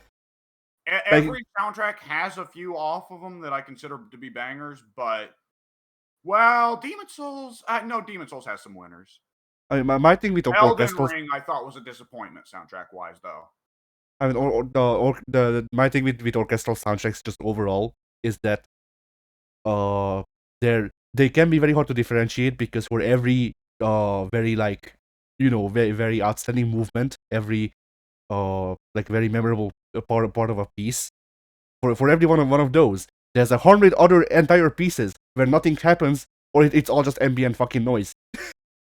Like so sometimes you can hear like a violin being strummed very very slowly, and it's not serving serving on narrative purpose. It's not trying to set the mood. It's not doing anything. It's just there to have music because we need to mask the fact that everything's silent with something. But like aside from that, it's just orchestra for the sake of orchestra. People say that orchestral soundtracks are epic. They can be, but just like any other piece of music, for me, one of the things is this memorable? If I listen to this song, will I remember your name? If I listen to this song, will I remember that this happened? Whatever is going on right now that I'm looking at, will this make a memory for me? If it doesn't, then the song is already off to a bad start. Well, I'm going to go ahead and say this real quick. For video game soundtracks in particular, they are often associated with certain feelings, each song. And as a result, if it is you are listening to the soundtrack in isolation without playing the game, or if you've played the game and you did not like the game, then you are going to be interpreting the song very differently from someone who has played the game and did like the game. Because songs, after all, are often associated with evoking certain feelings, which means that video game music often it is not even really the song itself, which one could definitely say is an insulting a reason why video game soundtracks are not really that good to listen to unless they have like exceptionally great songs on them, like I think most of the Devil May Cry soundtracks do. Yeah. But like inevitably, it's part of the emotion that a song brings out to listen to it and be able to remember, the particular memory that's associated with it. Which I mean is just kind of like also like human brains tie smells to certain memories too. So there are Yeah. some smells like for me, lavender makes me like want to throw up a little bit, which everyone else would consider that a nice smell. But for me, lavender, for like a year, we had these scented trash bags that were lavender scented.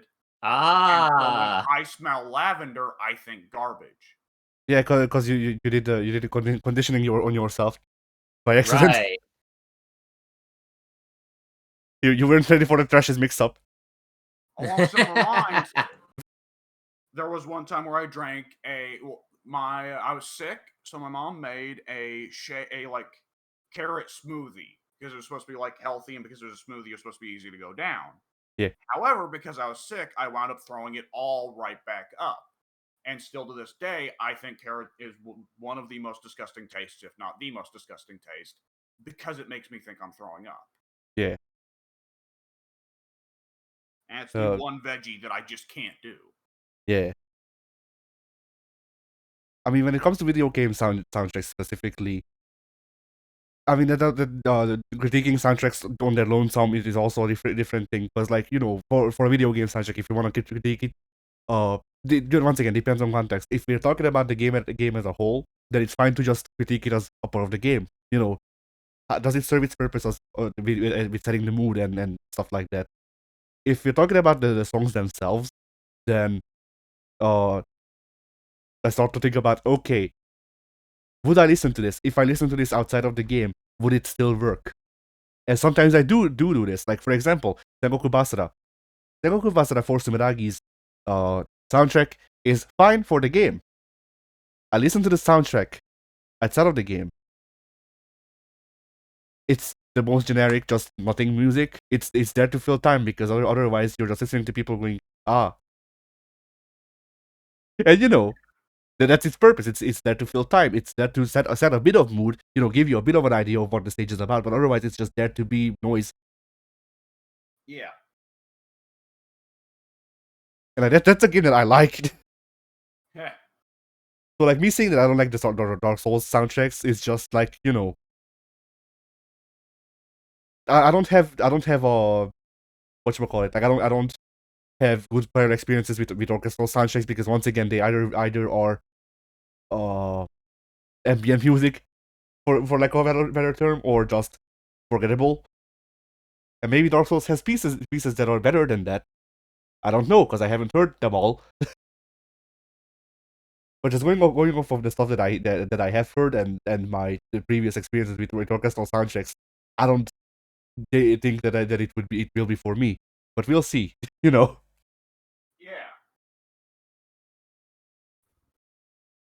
But yeah,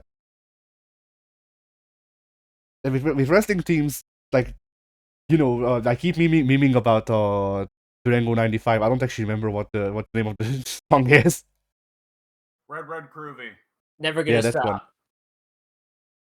That one. But yeah, like I keep memeing on about that song because it's just such a mismatch for using any song really. Like that song shouldn't have been a wrestling theme, but the fact that it was is so funny. Because why? Yeah. And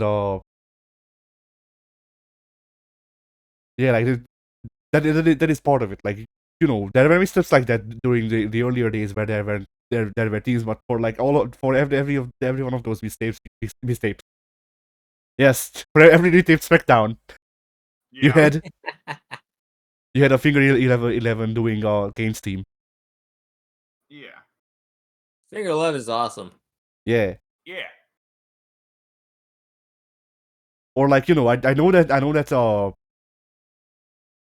this is a bad example, but the song is too good not to shout it out. Like whatever by Our Lady Peace. Oh yeah, yeah. The wrestler did not deserve that song. Yeah. Retroactively, yes, that is 100% true.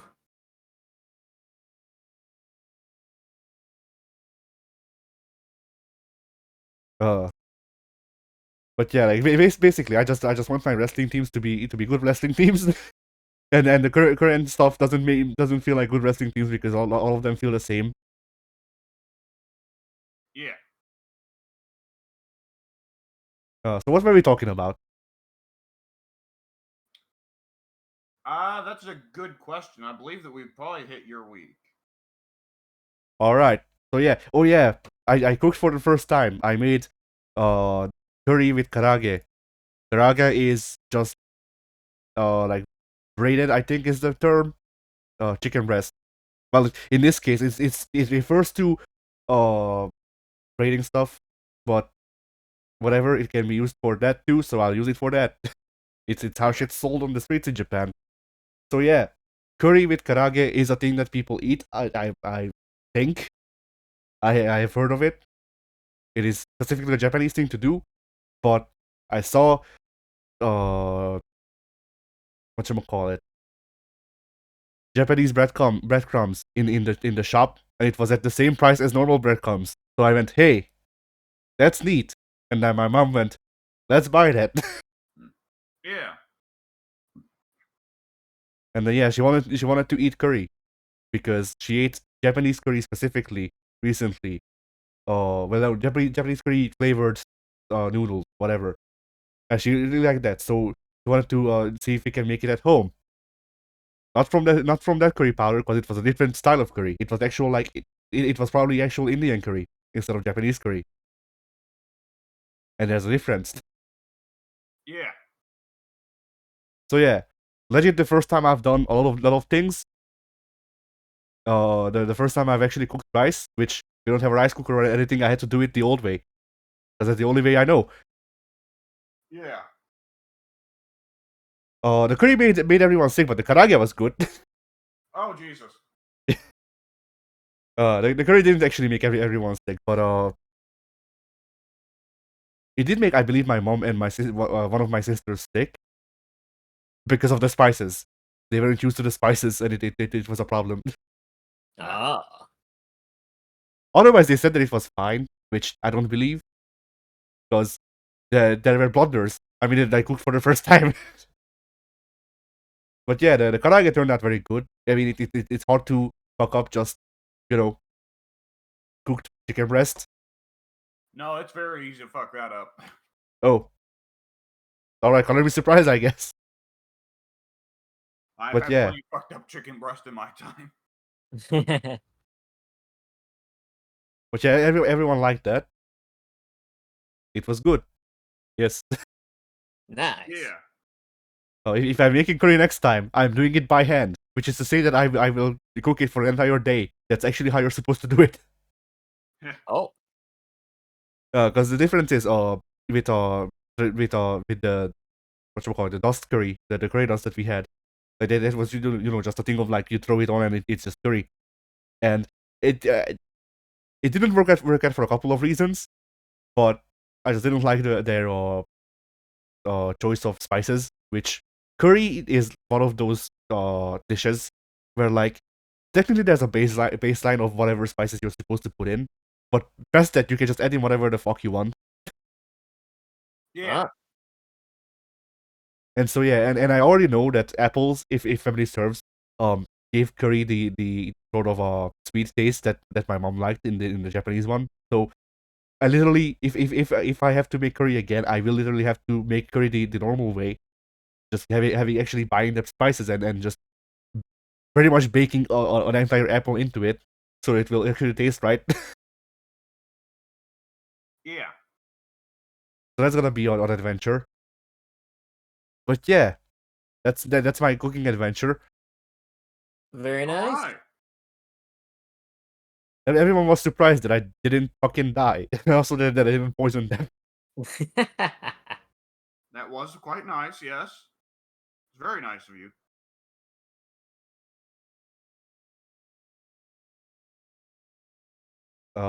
Did I do anything else? Not really. I mean, I played Street Fighter, but like, what am I supposed to say about Street Fighter right now? Yeah. So W. Let's see. For my week, let's see. Oh wait, actually, I remembered. Shit. Give me a sec. I bought my drawing software again, and I made thumbnails. So this All will be right. over shortly. Oh man. Uh-oh. Where'd I put my phone? So I made the thumbnails for GM mode. These are the thumbnails. All right. I tried to include people at least four people from everyone's brands. So like for me, you have Sting, you have Malachi, you have Hardy, and you have Asuka. Yeah. For Pink, you have Shanky, you have Omas, you have Nikita Lyons, and I forget who the fourth one was. For W, you have Macho Man, you have Booker, you have Rhea, and you have Blackhead. Nice. Yeah. Yeah, the man who left the company. Yeah. The living disappointment. And I also want to show you the backlash. He like robbed you 10 grand and then left on Thumbnails. top of it. That's messed Yeah. up. Yeah. And here's the backlash thumbnail. Oh, hey. Because I just like the idea, so I made it. Hang on. I can make out the sunglasses. What else is going on there? Oh, I can see the eyes. Okay, who is that? You can take two guesses. Well, I can't remember. Those GM sessions were long sessions. Joey Styles. Oh. Oh, that makes sense. Not good enough to call backlash. Yeah.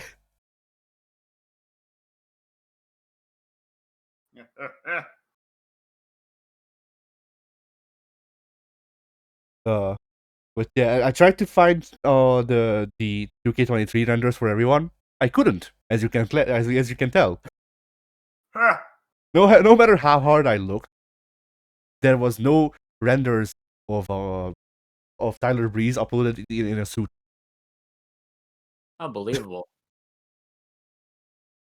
I kind of like also the idea of Sonya going out there in her BDSM gear. Yeah.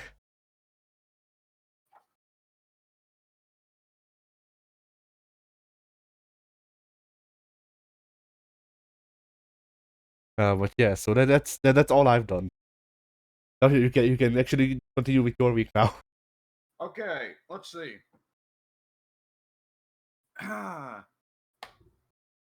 So that I have done that is worth talking about. Street Fighter 6, yeah, I've hopped in, tried out ranked with a few characters. Only really noteworthy of them were JP, who the game gave me Rookie 4 with. So, hey, you're not entirely alone down there, Pink. Nice.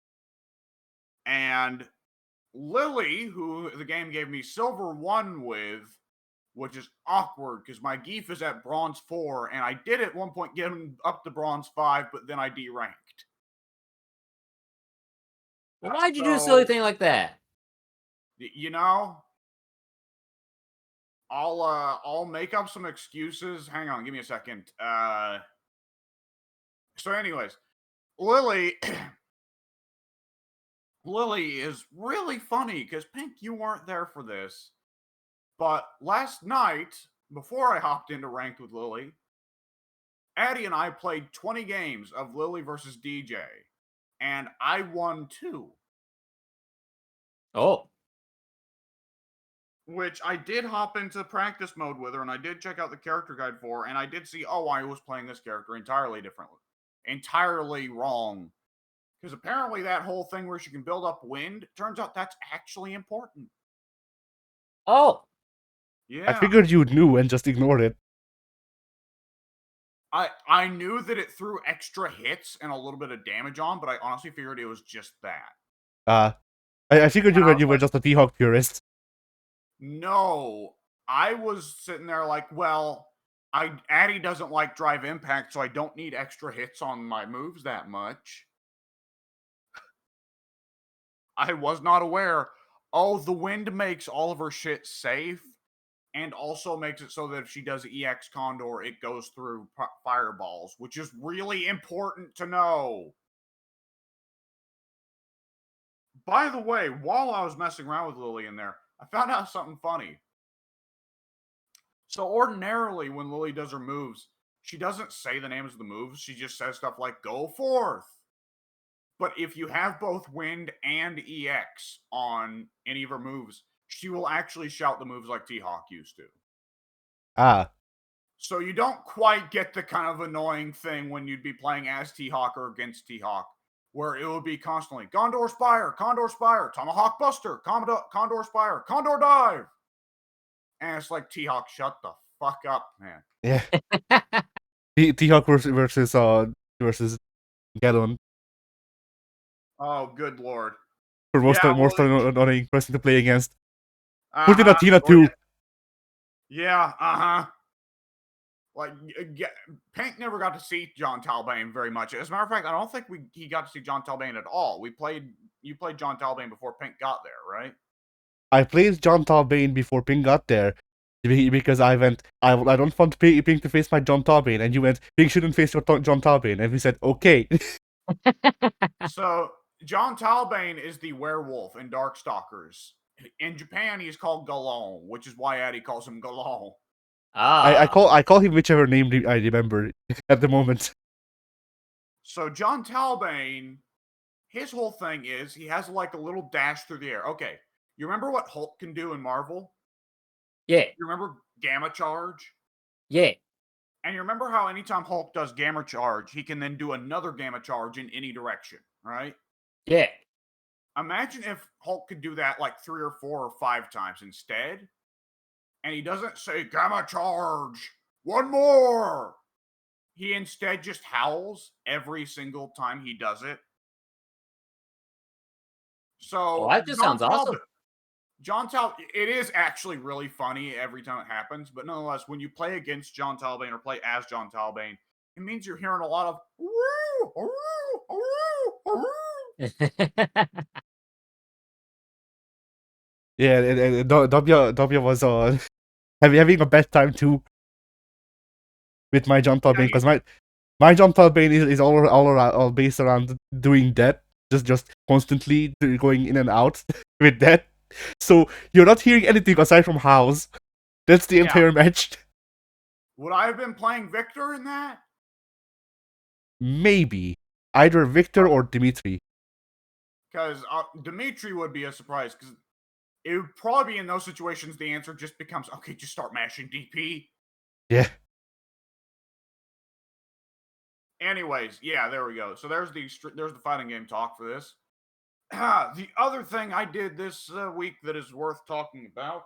Let's see. I did watch SmackDown last night, but nothing really interesting happened except that they had Logan Paul go out there to talk about, like, yeah, okay, first of all, they announced, okay, Waller effect. Grayson Waller's going to interview somebody. Who's he going to interview? Logan Paul. And this is too much douchebag for one ring. Like, I'm imagining, like, especially this is the London crowd, right? The Brits are going to be the Brits. Yeah. So naturally, it doesn't matter what Grayson or Logan say. You can't hear them through the fuck off, you gits. Right. The Waller effect is great to see every time still, because that ticker at the bottom, where like, yeah. Like, now it's saying like, I bet Grayson Waller's hands are really beautiful. What?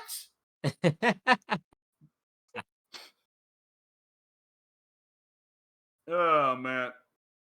And so they have, okay, LA Knight comes out, and LA Knight's like coming out and he's doing the whole bit of like, well, Logan Paul, you let me say something to you. You're in my ring. Yeah. And the whole deal. And then, LA Knight, very, very over in England, apparently. LA Knight got the fucking Sammy pop in London.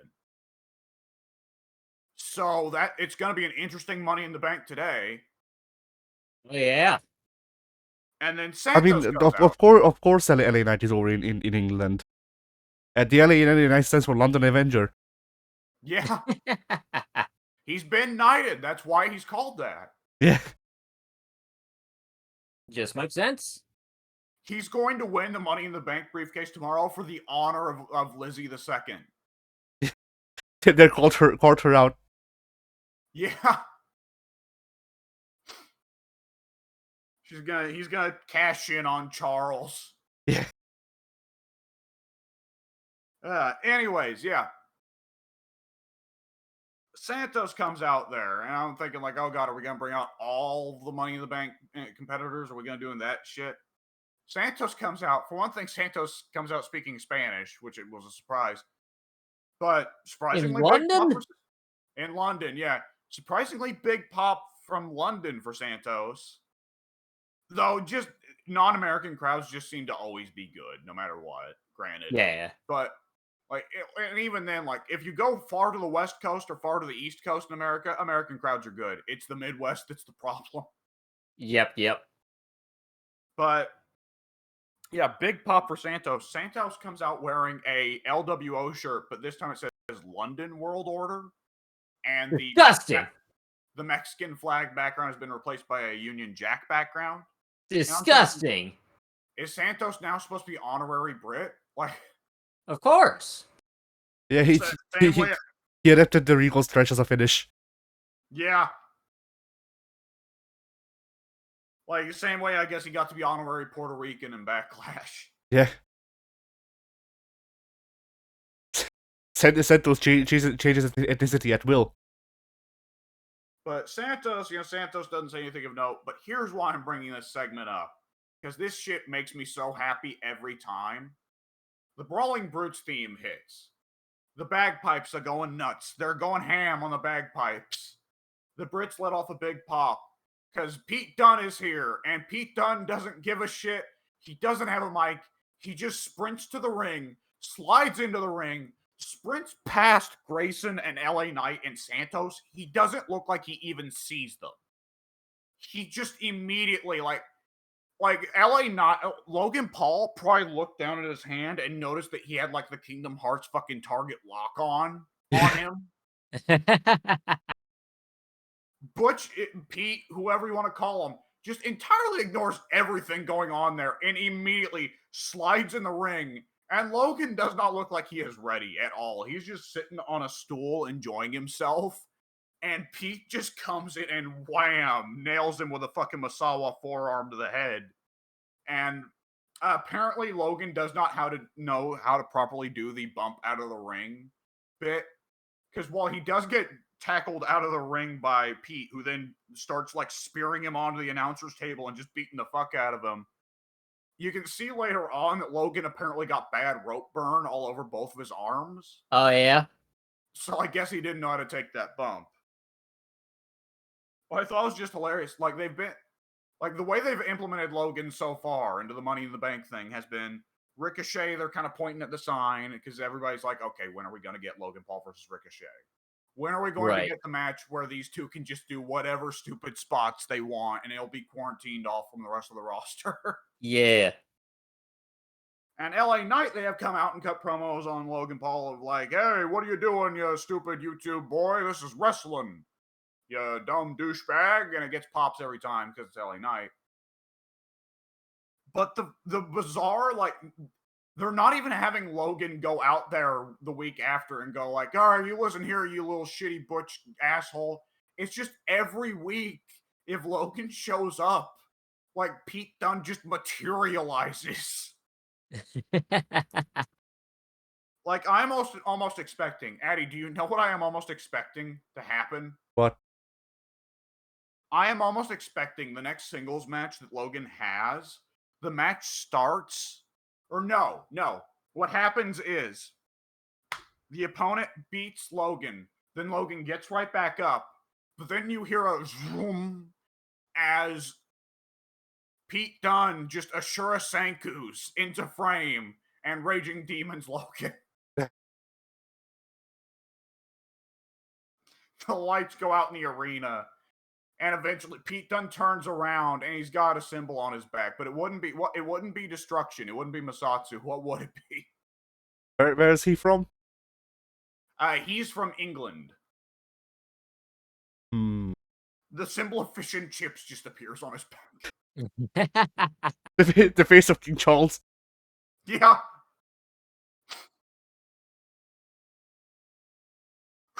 We get a pop-up. Ricochet has unlocked the secret boss fight. Yeah. Okay. That's what I'm imagining. He turns around. There's a glowing light emitting from his back. It's a gif of Lizzie waving. Like just a two-tone gif of Elizabeth II waving. Okay. I'm now imagining a dumb segment where it is Drew Gulak and Logan Paul backstage commiserating of like, I can't escape him. What do we do? And they're like doing a walk and talk through the backstage, and they just open a door, and on the other side of the door are Charlotte and Pete Dunne waiting. And they just slowly close the door. They turn around to go the other direction, and Charlotte and Pete Dunne are also there. Yeah. All right. They walk past the fishbowl. Charlotte and Pete Dunne are in the fishbowl. Yeah. By the way, Charlotte had a quote unquote had a match with Asuka. Bianca did a run in and beat up Asuka, so Charlotte got disqualified. But Charlotte, I mean, I know she's been on vacation for a minute, but Andrade's a big dude, right? Especially for a dude that comes out of Mexico, because Mexico is not big body guys down there, but Andrade's a big guy. And my mom's a big fan of the Celtic Warrior workouts thing that Sheamus does, right? Yeah. Yeah. So she was saying that apparently Charlotte's got a new workout program because specifically she wanted to get rid of her pancake ass, which, yeah, if you've been watching Charlotte for a few years, there is one part of Charlotte that is specifically over underwhelming, Yeah. and Charlotte is a good example. Never skip ass day. But yeah, Charlotte is very clearly got a new workout regimen because holy shit, she is in shape. I thought you were gonna say Charlotte obviously got a new ass. Well, she does currently have a bit more of one, so credit that's apparently working. Andrade's apparently got the secrets to ass, which come to think of it, Andrade does have an abnormally large ass. Yeah. Like Who's I've got seen the some. secret? He's been leeching it for Charlotte. No, he's been. Well, they just recently got married. No, it's the other way around. Right. Andrade was like, "All right, honey, I've got a plan. I go, it's jumper cable. I'm gonna flex real hard. We have to do the ass transfer through infrared. We gotta get this done stat, honey. You need it. Yeah, thinking back, I do remember that distinctly being a thing I noticed watching old New Japan matches of La Sombra. Of like, well, shit, damn. I feel like Tanahashi was the same way. Of like, this man has an abnormally large ass. Better to bump it, I guess. Yeah. I mean, it's like you can tell with, like, for instance, All Japan with the bumping. Who's the guy out of All Japan who came out easily the healthiest and still running around doing stuff all the time? Kenakabashi. Who was the one with the freakishly large neck? Kenakabashi. I thought you were still talking about his ass. Yeah, who's the one with a freakishly large ass? Kobashi, I guess. Yeah, there you go. Anyways. Yeah, Charlotte, noticeably in better shape. Also, I don't know if it's like she's also just eating a bigger diet because it seems like she's a bit more rounded and a bit less skinny in the parts that she's not working.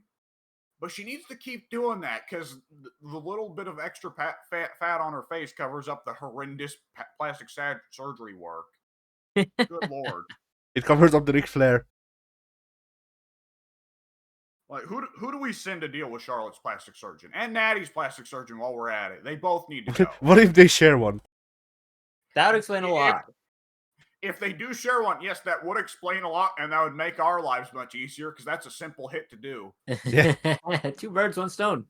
1 doctor. Yeah. We have to send a rival doctor. Dr. Isaac Yankem, DDS. Yeah. Just send in Kane just to tell them, girl, you're beautiful the way you are. And it's Kane under a Groucho Marx glasses. Yeah. Uh, I'm not Kane. I'm the mayor of Knox County. Yeah. I'm Jacob's Glen. That's definitely the name of a movie, come to think of it. Anyways. It would be funny.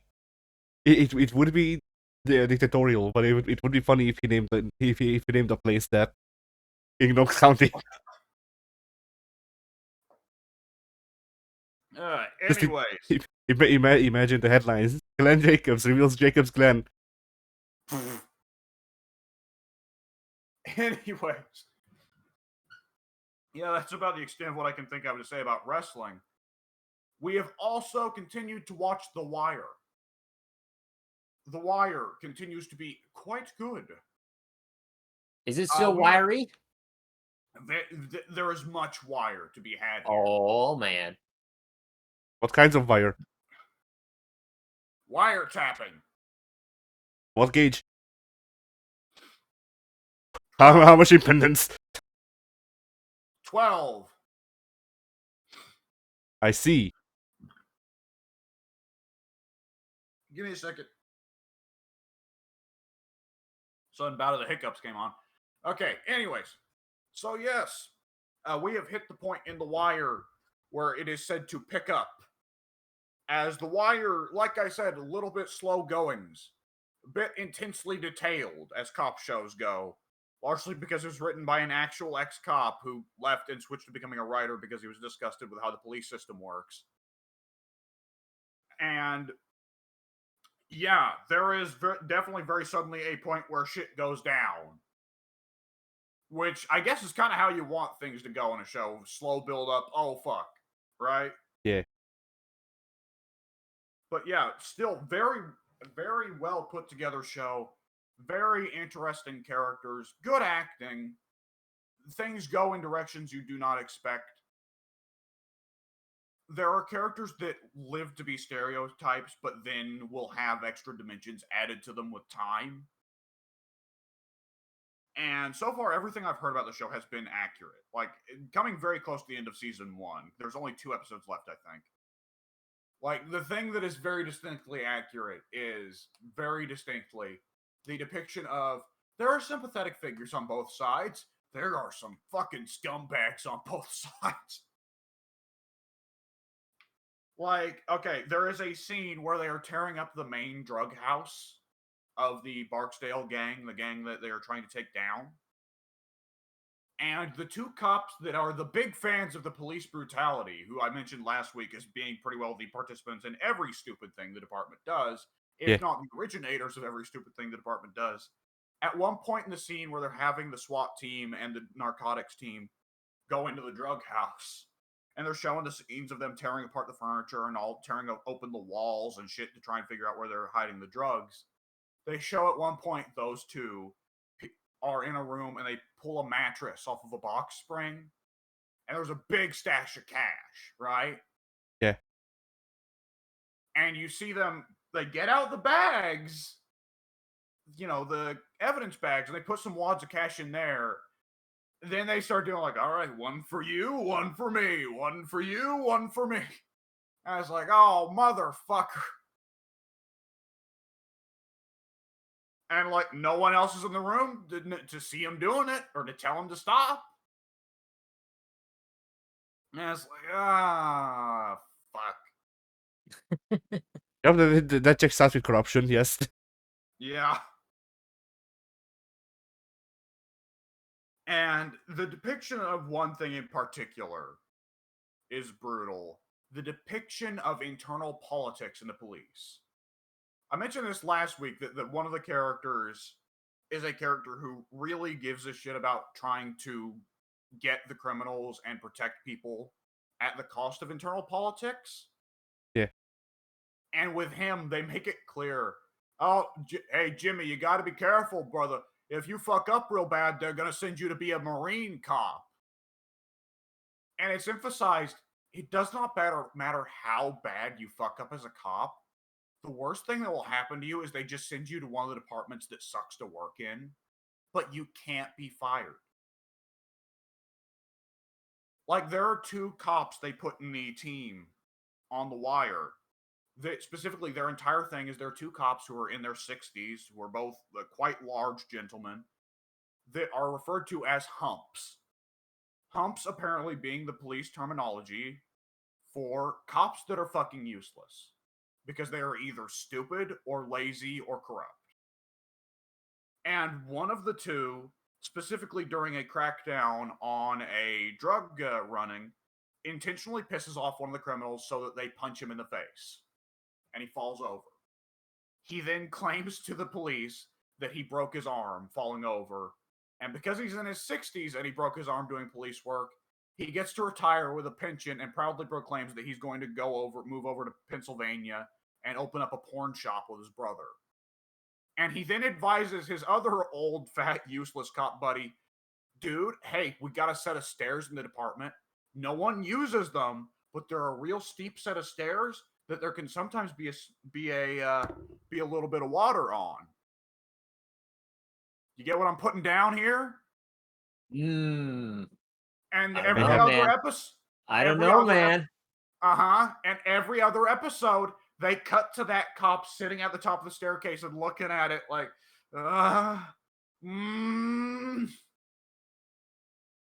and that, like, they'll have him start to go for an attempt, but that's just when one of the other cops walks through, and he'll be like, hey, yeah, just coming back from lunch break. And it's just like, oh, man.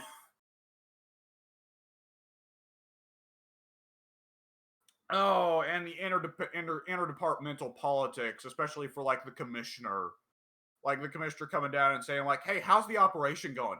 Yeah, it's great. We got eyes on this drug house and this drug house and this drug house. We got eyes on this dealer and this dealer and this dealer. If we keep at it for another week or two, we can link him to the guy at the top and we can bring the whole operation down in one move. And the commissioner will be like, hey, you know what? I don't give a shit. I got to go on the news tonight and I want to go on with a load of cocaine and say that we bagged this dealer in that drug house today. So I don't give a shit who you can actually link it to bring down the wider operation. You're going in and bringing them down today so that I can take the dealer and the drugs onto the news and talk about how great I am at my job. Yeah. Yeah, and the officers were like, but we can get them all if we wait another week. And the commissioner's like, no, fuck you, man. Primaries are next month. I need to go on the news and talk about how great I am. If you disagree with me, then I'm shutting down the entire operation, pulling the budget, and half of your team is getting moved to being Marine cops. Well, fuck.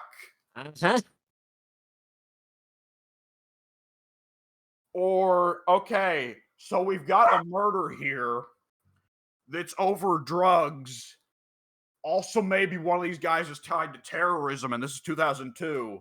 So the crime scene is just a clusterfuck of homicide guys, narcotics guys, DEA guys, the FBI, and somehow traffics work their way in here too. God, if I don't know why I thought. fire, I don't know why what I thought you were gonna say. And somehow Trump. yeah, Trump. He's also at the scene. The news crews are here. God help us if we find something that got lit on fire, because then arson's gonna be here, and they're just all ruining the crime scene. Yeah. Because all of them are fighting over who gets to investigate this shit and that shit. Oh, where'd these boot prints come from? Clearly this must be the suspect. Why are they going in a circle around the car? Oh, boy. Like, it's a real dire depiction of how things are. Good show, though. Good show. Because they do such a good balance of, like, even the best cops and the best gangsters are still depicted as having pretty strong flaws, right? Yeah. Like, on the gangster side, we have D'Angelo, and D'Angelo is having questions like, why can't drugs just be a business? Why do we have to kill people? Why is there got to be this beefing over territory? Why can't we just sell to customers and make money and that's it? That's the end of the day. And D'Angelo is one of the more sympathetic characters because he asks these questions and he's like, it doesn't have to be this way. And eventually he starts to ask, like, should I even be in the drug business at all? But they do make it clear D'Angelo did do some bad shit back in the day. And while he doesn't want to do any more bad shit, he's also not particularly shedding any tears over the shit he did back in the day. And on the cop side, you got Jimmy McNulty, who is trying to actually get shit solved, fix crimes, figure out murders, who killed this man. I have to talk to the mom. I want to get this man, this whole deal. McNulty also cheats on his wife a ton and is a preaching alcoholic. And he's kind of irresponsible with his kids because they have a scene where McNulty is at a fish market with his kids, and he's like, "Pop quiz, son. Who's the so and so basketball player on whatever team they have in Baltimore or whatever." Then he looks over and he notices that one of the gang leaders of the Barksdale gang is in the fish market, and he's like, "Hey kids, I've come up with a fun game. Tail that guy and get me his license plate number when he leaves." I'll hang back here because he knows I'm a cop. You go do it, kids.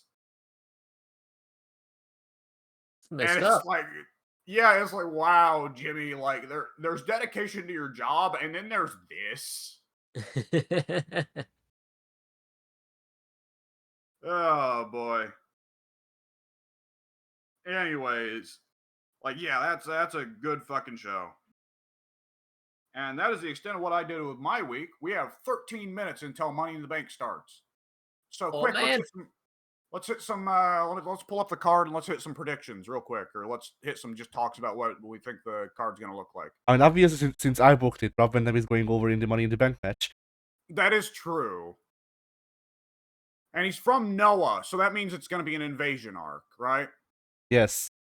Triple H finally got Noah like he wanted. Yes, the invasion angle will consist of I guess Van Damme.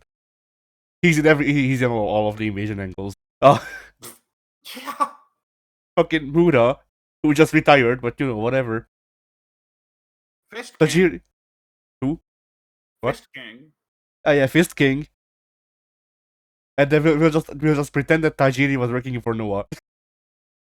Yeah. All right. So, men's Money in the Bank match. It's Ricochet, Shinsuke, LaKnight, Santos, Butchie, Damien, and Logan Paul. So Logan Paul's obviously the one that would get the most headlines, right? Right. Yes, but at the same time, I think they're from the stuff that you said, it sounds like they're setting up Butch against Logan Paul. They're They're not. And they're not. I just don't. Well, maybe. It Like, would be fun and it would put Butch over, but I think that the one that people are really looking for is Ricochet versus Logan Paul. I mean, they could Right. have a thing. They could have a thing where Ricochet, Butch, and LaKnight all team up to beat the shit out of Logan Paul for the entire match, and and then someone from the other three or the other two wins.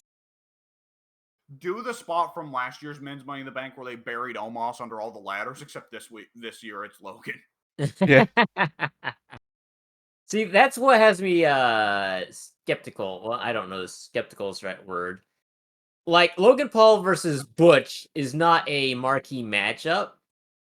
But if they were to do Logan Paul and some of his other goober friends against Fight Club or Fight Night, whatever it's called, that could work. That's feasible. Oh God, Sheamus versus Logan Paul on the stick. Yeah. Sheamus doesn't give a shit. I was about to say, like, Sheamus just shoot pizza balls running Logan Paul. Oh, that's guaranteed. The match would be ridiculous because Logan Paul, I don't think Logan Paul has so far faced off against Roman, Seth, and Miz, all of whom are very professional, very well put together, and would make sure to be baby gentle with Logan. By now, Seth, yes. Well, yeah, Seth. Well, Seth always had a couple stupid moves, but he wasn't stiff, right? Yeah, that's true. Seth would fucking beat Logan's head in. Sheamus, excuse me. And the problem there would be if Sheamus is stiff with Logan, who knows if Logan would try to stiff him back. Yeah. And Logan, a douchebag that he is a legitimately well-trained boxer. Isn't that his brother? Well, Logan's brother is the one that's like possibly Floyd Mayweather levels of good, but Logan's not bad. But I mean, LA Knight is the one that obviously everybody is pulling for here, right? Yeah. That's what everybody wants. Yeah. Now, the only problem I would have with that is it means we're going to have to put up with Ted bitching and saying, the Money in the Bank kills everyone that carries it. But, like, that's definitely who everybody's pulling for. Logan, I don't know. Logan puts on good matches. He's not anything special on the stick. And he's really fun as a, every 4 or so months attraction. That doesn't mean I want to see him holding any belts. Yeah.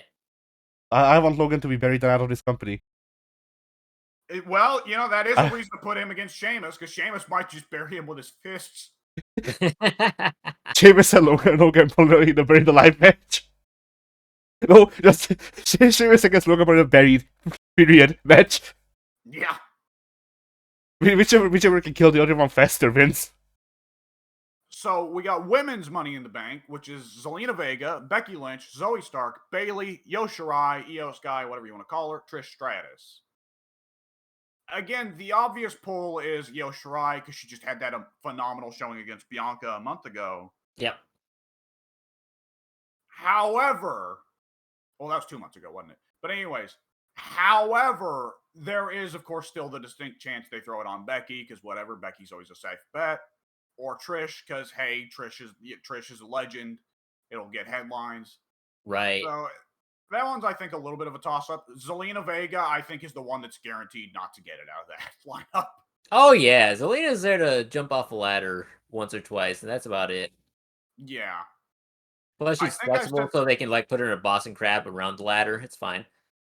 I think I said this before, but I think like the ultimate finish for that one is Bailey helps Yo up the ladder. Yo starts to get the latch undone, starts to get the briefcase off. Bailey throws her off the ladder, gets up there, finishes it. And then for the next month, we have a feud of Yo Shirai and Bailey over the briefcase, right? Yeah. Yeah. I All could right. also theoretically see them having a similar situation with her and pardon me, her, not her, with Trish and Zoe, though not a betrayal or anything. Just have Zoe win the briefcase, or basically win the match, and have Trish grab the briefcase, keep her from Yeah. taking any stupid bumps, and just have her sit on the sidelines for 25 minutes until the end of the match. Yeah. Okay, listen to this setup. No, So Zoe fastens the briefcase, drops it. Trish is standing under her, grabs the grabs the briefcase. Has the Trish status one. well, I can't argue with that. Like I do think with the Trish and Zoe thing, like Trish can't like Zoe and Trish can't betray each other too soon, simply because like the whole deal is Trish gets Zoe over, right? Yeah, All right. Cody versus Dom. They just on SmackDown last night called this the main event, which would be bizarre. yeah. However, this match, It's a who can disappoint their father more match. yeah, yeah. This match has the potential to be pretty good. Dom's been unreasonably good for several months now. It's a difficult question though, because I don't think Cody has the sense of psychology to really carry Dom like his dad did. That's not to say that Ray's got a great sense of psychology, but Ray's been wrestling Dom for probably Dom's entire life. So Right. Yeah, and also Ray was around when psychology still existed, so it might have rubbed off on him a bit, you know. well, psychology still exists now. Don't go all Jim Cornette on us. Like Roman does plenty of psychology in his matches, but nonetheless, Seth Rollins versus Finn Balor. This match will be spots. Yes. What are you They talking just about? in this match, Balor hits Seth with the buckle bomb. That is almost guaranteed to happen because they have actually built this feud up around the Buckle Bomb. Ah, The feud has actually been built around Balor is getting revenge for the Buckle Bomb. nice. All things come full Would have been circle. funnier if Seth was Universal Champion, but Seth is if memory serves is also ratings poison while champion. So And He's why been is he doing champion really. now? Seth is the current big gold champion. They brought the big gold. oh He's right, I forgot. Yeah. So that one, I mean, Balor is one of those wrestlers who is what's the name of the stupid Pokemon that's putty with a face on it? Ditto. Ditto. Balor is Ditto. Yes. Whoever you put Balor against, that's the match you're getting. If you put Balor against Edge, it's gonna be great because Edge is great and Edge can pull great stuff out of Balor. Seth is not like clueless when it comes to psychology, but Seth still has a little bit of that indie mentality of let's do big spots. Yeah. And against Balor, I don't expect a whole lot. Roman and Solo versus the Usos. The bloodline implodes. Oh yeah, baby. This match is going to be great in spite of the presence of the Usos, because I guarantee you, it being a Roman match, there's not going to be much focus on the actual wrestling. It's just going to be about the angle, and there will be drama. Yeah. Good because of it. And the Usos will work against it as hard as they can with their super kick spam, but Roman and Solo can pull it out. Ronda and Baszler, the MMA motherfuckers, versus Liv Morgan and Raquel. This match has the potential to be a fucking abortion. If we keep Shayna and Raquel in the ring and let them do all the work, this could be all right. However, Liv out of that team is clearly the one who's supposed to be the one who does the work, and then Raquel gets the hot tag. Yeah. Which is not good because I get that Raquel is big woman and Liv is little woman, and little woman is usually the one who takes most of the heat and then gets the hot tag. But Raquel is clearly the better worker of the two. Yeah. I'm looking forward to this match for a very different reason than most people, I imagine. This is going to be a train wreck, and I can't wait to witness it. Like, the more that they let Shane, like, okay, if it's just Shayna and then Ronda gets the hot tag on the heel side, this might not be an abortion because Shayna can work, and Shayna's been working with Liv for 6 or 7 years now, so she's one of the ones who knows how to get good work out of Liv. That is true. Shayna and Raquel, that could be fun, but the more Ronda is in this match, the lower the score gets. Yeah. And the fact that Ronda is doing interviews saying, I want to work with Liv more, I want to work with Liv all the time, is worrying. Very. Don't get me wrong, Ronda versus Liv was better than Ronda versus Shotzi, but that's not high praise. And lastly, Gunther versus Crack Smoker Supreme. Gunther versus who? Riddle. Oh, I forgot about Riddle. I wish I could. My God, it took a month for me to go from loving Riddle to hating him. Gunther is gonna kill that fucker, and it is gonna be great.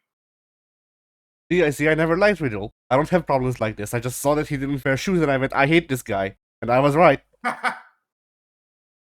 It is time for Gunther to eat. The question is, how many power bombs does Riddle take tonight? Not enough. Yeah. Hey, Gunther, remember when you did the sleeper suplex and dropped people on their heads outside of the ring? Let's bring that back tonight, bud. Oh, boy. Gunther, I want the full Ilya Dragunov treatment. Don't hold back, brother. And then afterwards, we can send Riddle to get tortured by Dijak, too. Yeah! My man. All right, so Money in the Bank should be coming on, well, right now, really.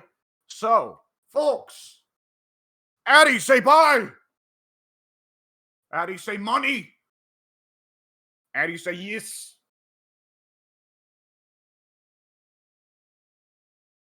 Bye. Addy, say... Fucking bullshit! That was well timed. Later, folks!